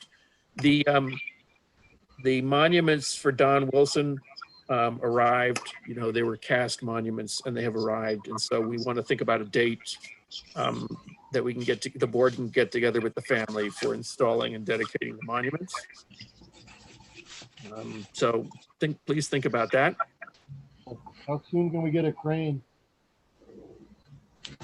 I'm sorry? Nothing, go on. Okay. The FY21 senior tax credit.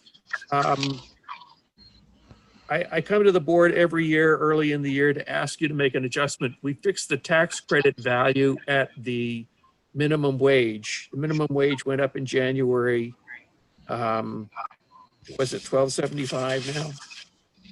I think, or is it $13.50?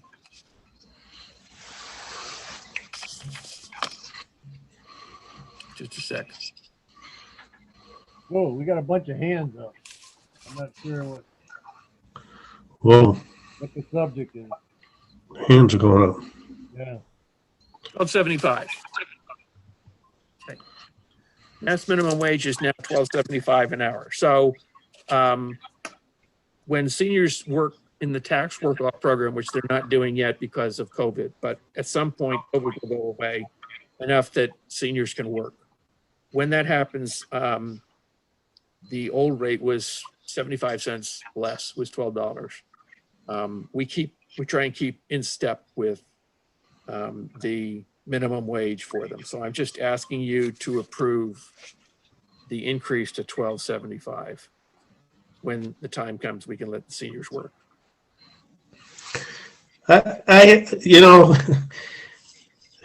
It's $12.75 now, isn't it going up like soon? No, The minimum? it's January to $13.50. The minimum wage will go to $13.50 next January. In January, Next right? January. Went to $12.75 this January. So we're gonna be like halfway through halfway through the season or whatever. Does anybody know what they make at the transfer station for the workers down there? $14 or $15. We need to adjust that as well, but How about the cemetery commission? Like what do they they make? need to be adjusted too, Bernie, but Well, I think we should be fair, and if we got some talented older people that are willing to put some time into $12.75, I mean, come on. My feeling is that everybody this is should not be paid cash. This is just $3 tax an hour. credit. Right? What was that, Gary? We have cut the pays on everybody's for so many years. My feeling is that if the town can afford it, all the hourly workers should get a $3 an hour raise, just for the hassles they've gone through and the suffering they have gone through by us keep minimizing their work and giving them as little work as we can get away with, and let them go back to all the time that they should do in town, and get everybody back on track. The workers have taken years and years of cuts and level funding and all that, while their costs go up left and right. At this point, if the town can afford it, I think $3 an hour for everybody hourly rate would be appropriate. Okay, so anyway, I think that's outside of the scope, Gary, a little bit, because we're not talking about everybody, even though they're probably entitled to it. But we're talking about the senior tax write-off, correct? Right, Right. right. This is it's a So- credit on So, their. yeah, so Kevin, That is, includes, is there a limit to what the cap is on it? Yeah, they can't get more than the minimum wage. They can't get more than the minimum wage? Yeah. Or is there just a cap on the amount? No, there's a cap on the minimum wage, and I think it's $1,000 that we have as the cap on the. That's what I thought. I thought it was a cap on that, but you're telling me that we can't give them more than minimum wage? Yeah. I'm not so sure on that one. Let's listen to some people. I want to hear what Karen and Tom and Linda have to say to this. Tom Speck's had his hand up for a while. I'm sure he's got some 2 cents to put into that. Okay. I gotta put a log on the fire. Go ahead, Tom.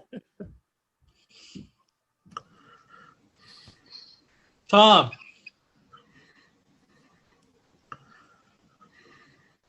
We're looking.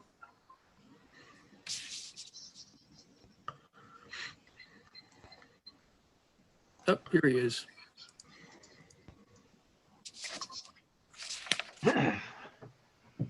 First thing I'd like to direct this to the selectmen. You're gonna have to come up with a better way to recognize people. I wanted to comment on the school.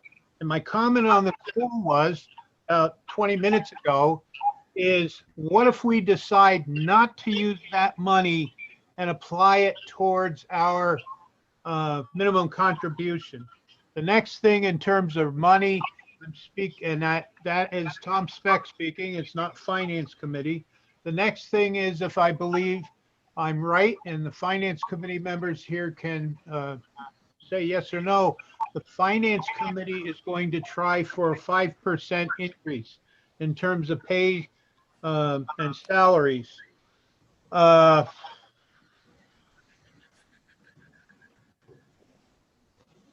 think that's it, but the first question I didn't get a chance to get answered because nobody called on me, and then I think Linda Ellis' hand went up at the same time, and I don't know, I think Karen's hand's been up all night, but you're gonna have to figure out a better way so that people can be heard when the subject is being discussed.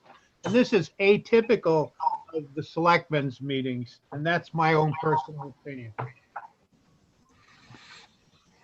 Okay, Linda Ellis, please. Thank you, guys. It's really important to sign that and not pass it through to the Finance Committee. And there was a date on it.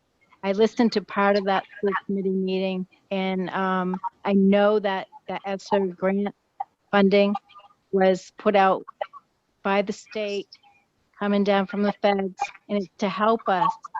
So please just approve it, ship it back to that superintendent, certified mail, so we can lower our contribution, please, please, please. Thank The you. Finance Committee doesn't want it then. No, you guys need to sign it and move it on. No, we didn't say we don't want it, but I think anybody who's an expert when it comes to the school, as she said, she listened to part of that meeting. Maybe the selectmen should revisit that now. I agree with Linda. I don't care. Give us some more work to do. I'm quite sure we'll do it well and do it.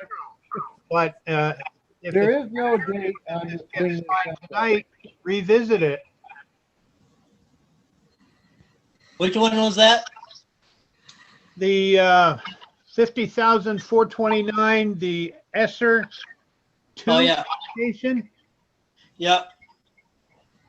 I think you should revisit it. I agree with Linda. If she Sure, out of courtesy to you guys, I thought we should run it by you.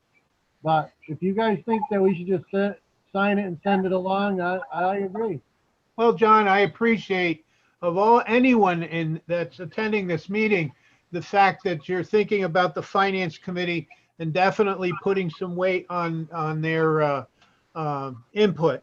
But I think after Linda has spoken, I think maybe we should you should reconsider and just sign it and get it back. Not play around. Board members, how do you feel?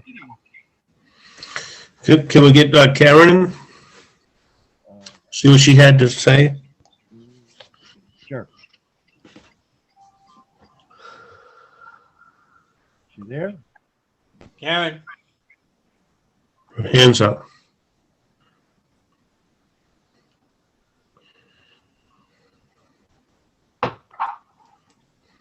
Karen, John, can you do it, or does Kevin have to do it? Kevin, she needs, well, Kevin gone? where'd Kevin go? Is he away from his desk? It's on the first floor, isn't he? Yeah, I can't unmute her.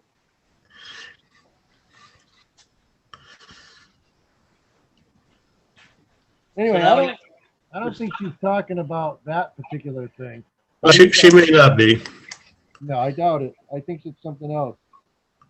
What's your pleasure on that, revisiting the assessment essay? I'm fine with it.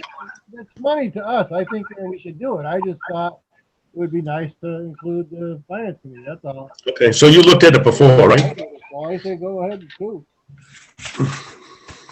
I saw it before too. Okay. If Linda says, if the finance committee is fine with it, I say we go for it. Okay, we can do that vote. John, you can facilitate that while Kevin's here business. I would entertain a motion to send a So letter. I'll move that we rescind the previous vote on this. I don't think, did we vote? I thought we said. We didn't vote on it, we tabled it, so now we can vote. Okay. All right, okay. So what are we gonna do? Have John sign it? Well, We have to vote that we're agreeing to it. sure. That's what we need. Doesn't matter who sends it. So we'll send, I move that we send a letter to But because you affirm this decision through a vote. affirming this, right? Yeah, So the motion is to have the board or the chair sign it and send it along. Is that what I'm taking from it? So Gary made the motion, yes. I'll second it. So it's been motion and seconded. Is there any other questions other than, well, let's hear from Karen Foley. Kevin, can you unmute Karen? I don't think it's on this, but. Okay. Karen. Sorry for the delay. No, I wasn't going to talk on the school. I want to talk on two other things that. All right, well, let us finish this vote then. All in favor, say aye. Van Dryer, aye. Mello and I. Hopjack, aye. All right, we'll take care of that. Kevin, that's about agreeing to the ESSER thing. I'm moving that on. Yeah, to All keep right, the money. people said they don't need it. Okay. So you want to use it to reduce the contribution? Yes. Okay. Yes. Now, Karen, what did you want to say? Mike Fly came into my office on the day that we held the election, and he is very much interested in helping the town out, and I wanted Kevin to take note of this. He showed up with the reenactment guys last year for the Memorial Day, and they shot off their muskets, I think it was. And he said that his group is more than willing to come on Memorial Day and in their, uniforms and help out with the parade in any way if you would like them to do that again. So Kevin, you can take note of that and reach out to Mike Fly. Then my second thing was, I pay the election workers a minimum wage, and maybe I didn't look at the chart right, but I thought my election workers were getting $12.75 last year, and I thought this year, January that we just had, it went to $13.50. Maybe I read the schedule wrong, but that's what I just did for this past election.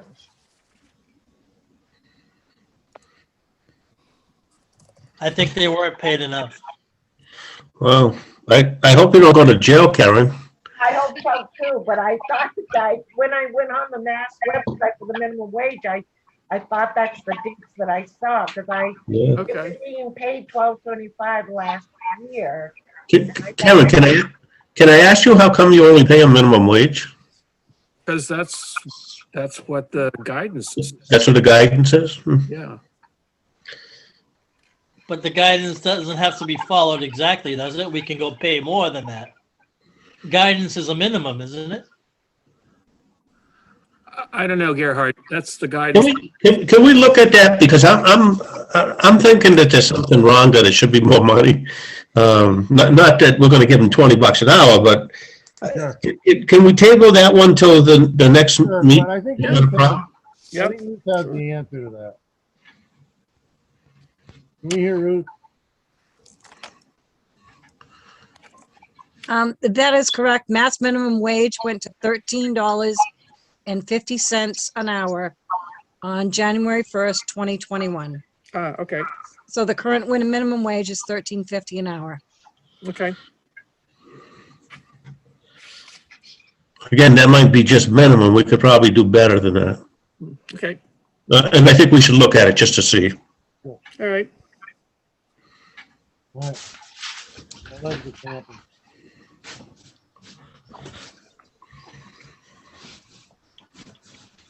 All right. Don Smith, I hope is still here. Don? Here we are. Don, could you unmute, please? Hi there, how you doing? Good, how are you? Good, good. What I asked to see this, talk to the selectmen about is, I'm interested in getting an emergency management vehicle. And my understanding is I have to go through the select board to start the process. So I have no idea where to go with this and just want to get started on it, figure out what I have to do. Can I ask, how often would you use it? Where would you park it? And what would you be using it for? Well, I'm looking at a multi-departmental vehicle, fire department, police department, emergency management, cemetery. We'd all, I'm possibly looking at a pickup truck. We'd all be able to use it, obviously, depending on the situation of the emergency, who gets first use of it, obviously. As far as those other things, I really don't know at this point. I'm just looking to see what the options are and how to get this started. That's where I'm at. It's like I said, I just don't know where to begin, so I'm looking to you for guidance where to begin with this. Where would it be parked? I don't know that at this point. We may want to consider, is there anybody in town that is using their own personal truck for their work? They're not supposed to, or you can. I looked the policy up. You have to have a minimum of insurance, and personally, I'm not going to use my vehicle pulling that 1.5 ton trailer, not my 1/2 ton. All right, we should look into this. Well, like I said, probably capital investment too. Let me ask, how many times have you had to move that trailer? If he has in the to, number that's of the years, problem. in the number of years that we've had that trailer, it's probably close to 15. I've never seen it deployed. With what's going on and with the plans that I have for emergency management, I can see us using that trailer down the road.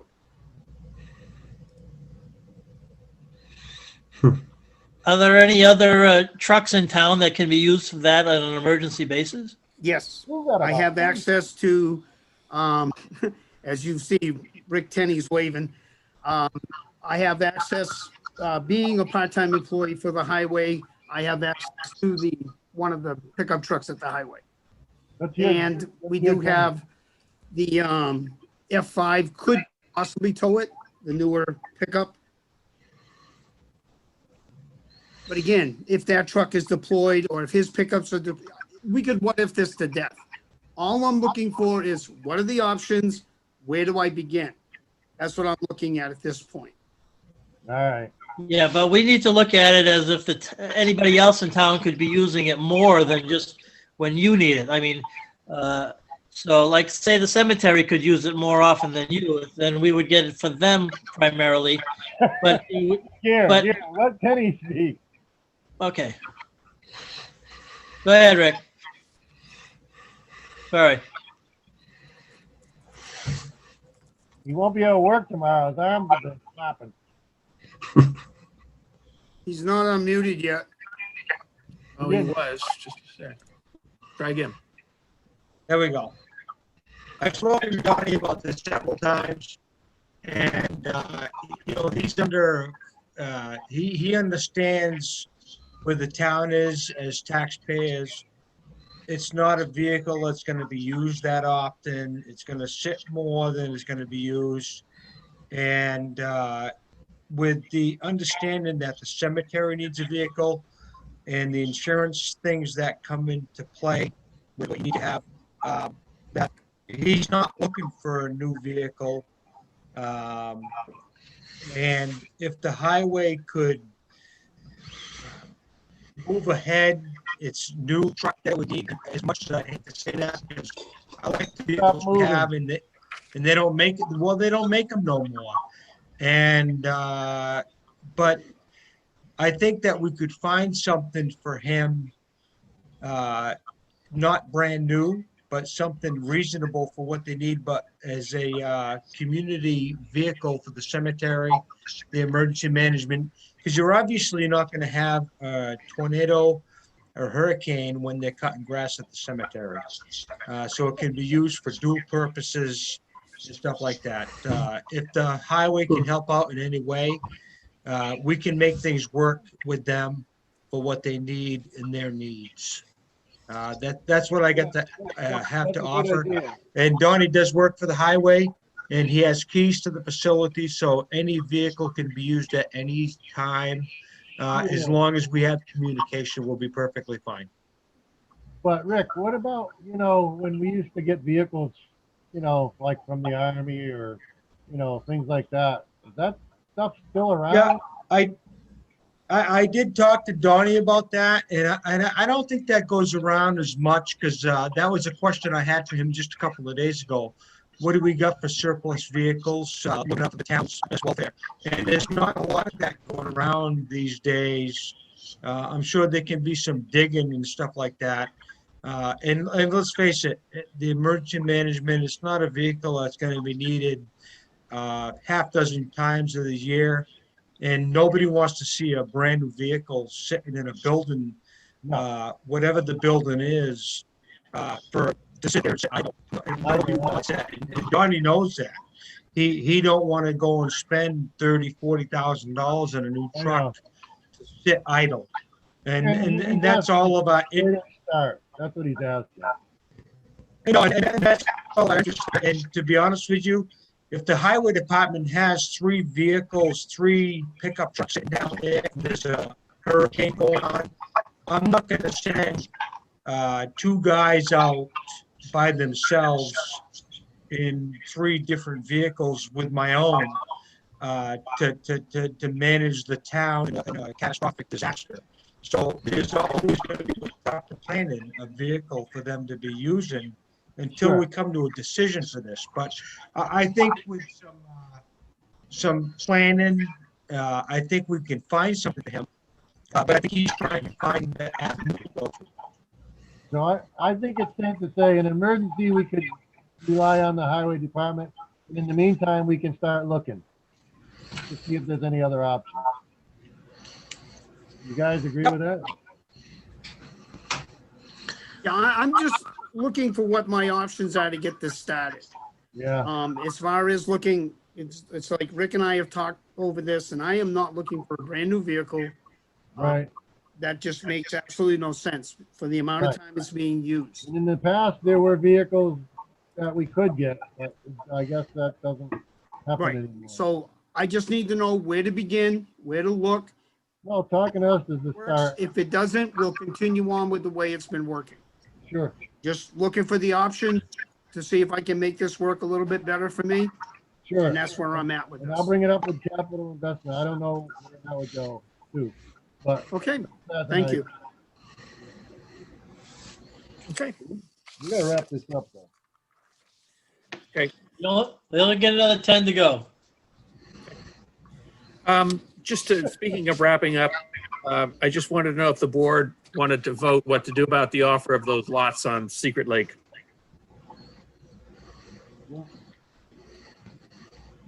Do we have to vote this week? Just so, I mean, do you want the lots or not? Help me out. What's going on with those lots? I'm coming in late on this. Here's Okay, an we had owner- enough. Go ahead, John. No, you got it, you know. We had an offer of 3 lots on Secret Lake Road. A couple of folks mentioned they thought they were ledgy and not buildable. There's a gentleman there who is offering them to the town. You probably are going to want to see them then, Bernie. Send me what they are. I'll take a ride out there, but my gut feeling is we're not in the real estate business. Why would we be, Right. why would we be taking something that, and what we're going to do, try to sell it? Yeah, we would sell them. We don't want them. Well, that's what, so why go through the exercise? Why, I'm just thinking like, why go through the exercise if I they're don't just know going what to his motivation is either. Why didn't he just sell them? Well, that's a good question, We don't know anything about the lots. It could be, there could be an oil tank on one of them, for all we know. Ruth, let's hear from Ruth.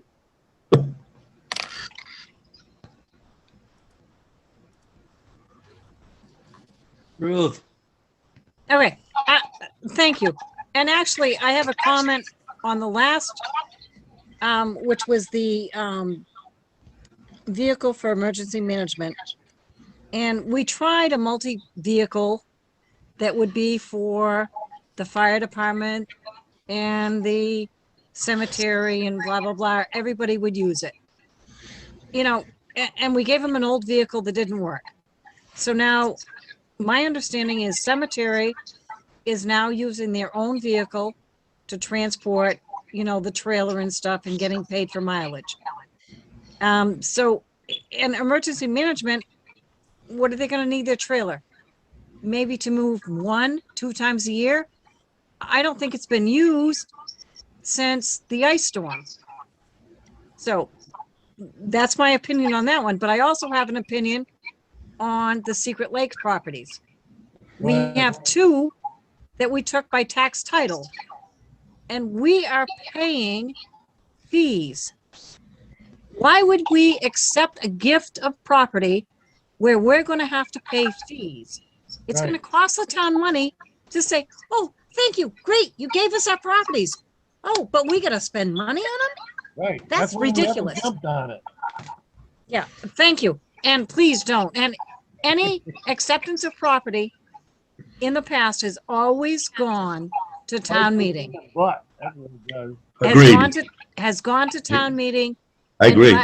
And let the people vote whether or not they want to take these properties by gift. So, let's, Dave Manty first.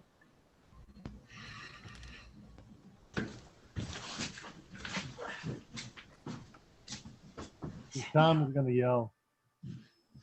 Dave.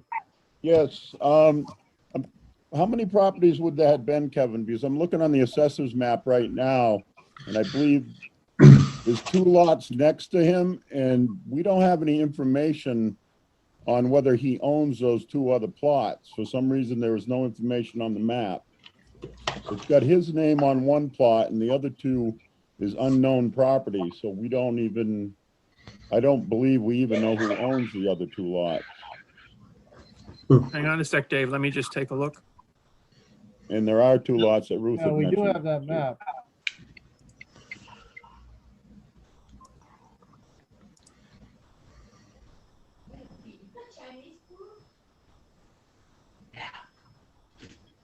Believe he owns lot 56. 56, 7, and 8. Right, see, there's no information coming up on the assessor's map. I don't know why.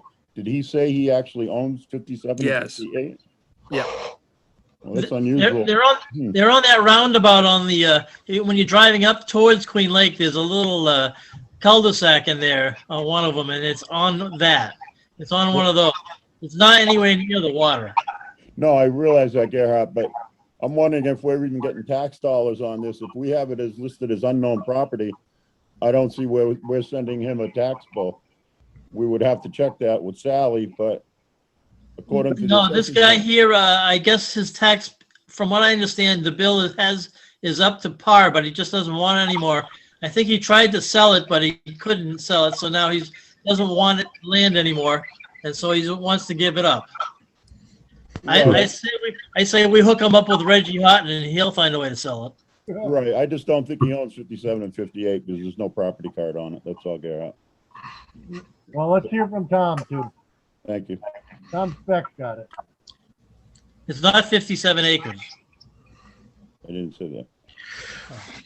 I said 57 and 58, yeah. Tom, let it rip. All right, all I gotta say is I've been up there about a month or so ago with a friend who's looking to buy land or build or buy a house in Phillipston, and we were riding around up there. And I did a little investigating for him, and those lots are nothing but ledge. And if he couldn't sell them, and well, maybe Reggie can sell a pig in a poke. I don't know. Maybe he's that good of a salesman. Phillipston isn't going to be selling them. So then we're stuck with them. I say, like Bruce said, put it up to the townspeople at the annual town meeting.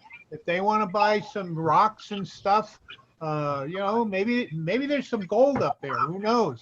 But I really don't think we should be in the real estate business. So why don't we just say thanks, but no thanks? Yeah, why don't you just say no, thank you, and, you know, so we don't leave them hanging. Ah, that's the best thing. Yeah. Okay. Yeah, tell him thanks, no thanks. He can do a Want rock. me to vote? Yeah. The board votes for What do no, you think? thank you. Then Yes. tell them thank you, but no thank you. Yep. So why don't you get a motion? No, thank you. Make a motion, no, thank you. Okay. Second. Motion second to decline the offer. All those in favor say aye. Van Dryer, aye. Gallo and I. Wojciech, aye. Thank you. Okay. Next item, appointment of custodian, is just a carryover. You know, at this point, we don't have any, what's the matter? I'm sorry, Rick, you've got your hand up? You're signaling? Huh? I thought Rick had his hand up. Sorry. Yeah, it's my hand up. I gotta go to the men's room. Rick, Kind of not. Yeah, question. Did we have people withdraw from the position, or do we not have takers? I'm sorry, you were breaking up there. I know, you gotta stop moving around. Did we not have somebody that applied for the position? Mr. Chairman. We had two people.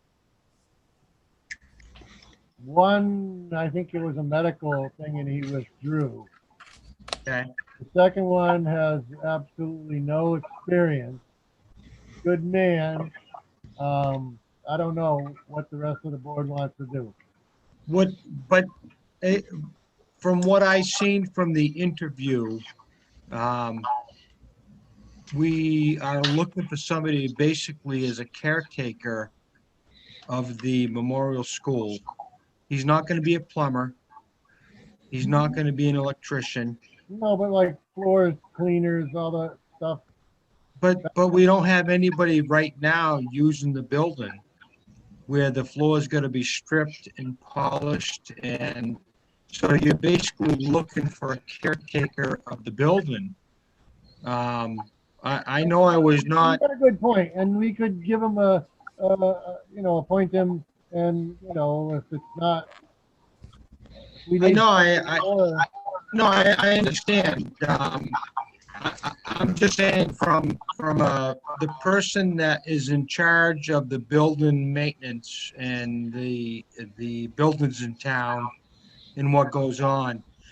My personal opinion of what is needed for a janitor of the school is for basic building maintenance, to go in and keep an eye on the building. If you have any extensive carpentry, plumbing, electrical, you're gonna need electrical contractors for the town for the liability purposes, whether it's heating, air conditioning, and stuff like that. It's not an open school. We don't need floors polished. We don't need certain credentials that fall into janitorial of building maintenance. I think that the only person that applied for the position, I think would be perfectly fine for what is needed, is my opinion as a maintenance guy. Yeah. Well, I mean, would he? I'm just saying, you have nobody right now. And we've got myself and Mr. Smith that's been basically babysitting that building for the past few weeks, not complaining. But if you're looking for somebody to just take care of general maintenance, we're not looking for a plumber, electrician, or a general contractor at $15 an hour. I'm not sure what you're really looking at where the building's not open to polish the floors. So can we bring Bernie up to speed on this guy? How soon do we need to make this decision? Because I don't think Bernie knows anything about it. I don't. Right. I can't add much to it because I wasn't including the original application, but basically we're looking for. Did you see the interview? Excuse me? Did you see? I was not included. Oh. No, I was not. I think at this time, since we don't have much to go on, it would be wise for us to take a look at the ad again and re-advertise the position. The ones that we had fell through, and we need to move on. So I think we should take a look at the ads and approve them before they go out as soon as possible, and get some new ads out there and advertise the positions properly in both the Greenfield Recorder and the Athol News, if not also the Gardner News, to get some real coverage.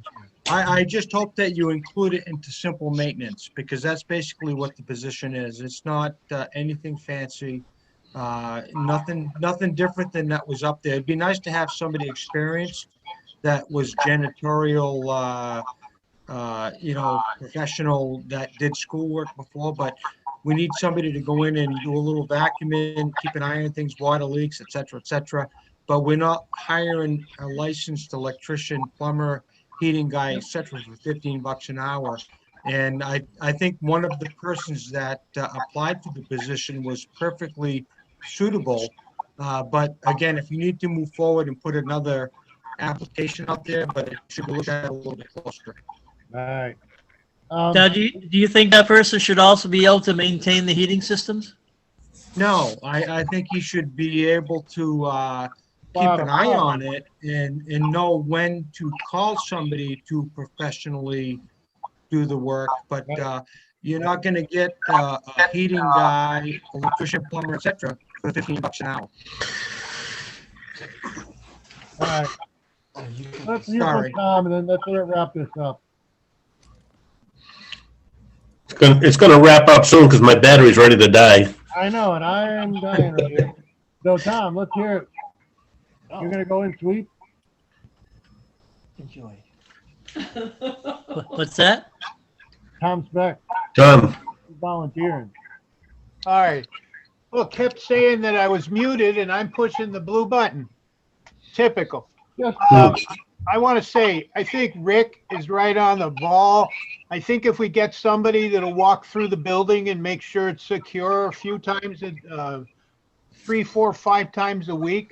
I think if the guy knows how to push a dry mop in the gym to keep all the dirt and crap off the floor, and I think if he can just make sure there's toilet paper and paper towels in the bathroom, that's really all we need.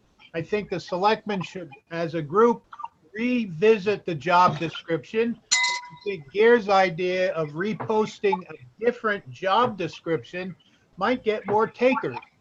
Yeah, no, that's a good idea, Tom and Gare. So let's do that and let's have a motion to adjourn. Can we, before we adjourn, John, can we, that ad for the janitor, after it's rewritten, why can't we put that in the Phillipston newsletter? So Yeah, that's a good idea. we got 1,700 people in town. There's 24 people listening to this meeting that knows what's going on. At least, you know, somebody might know somebody else or whatever, and keep it closer to home. But That's good. I agree. All right. okay, I'm ready to. My battery's just about dead. So, is there a motion to adjourn? I'll make that motion. Second. All right. We're adjourned. We don't need to vote it. Good night, guys.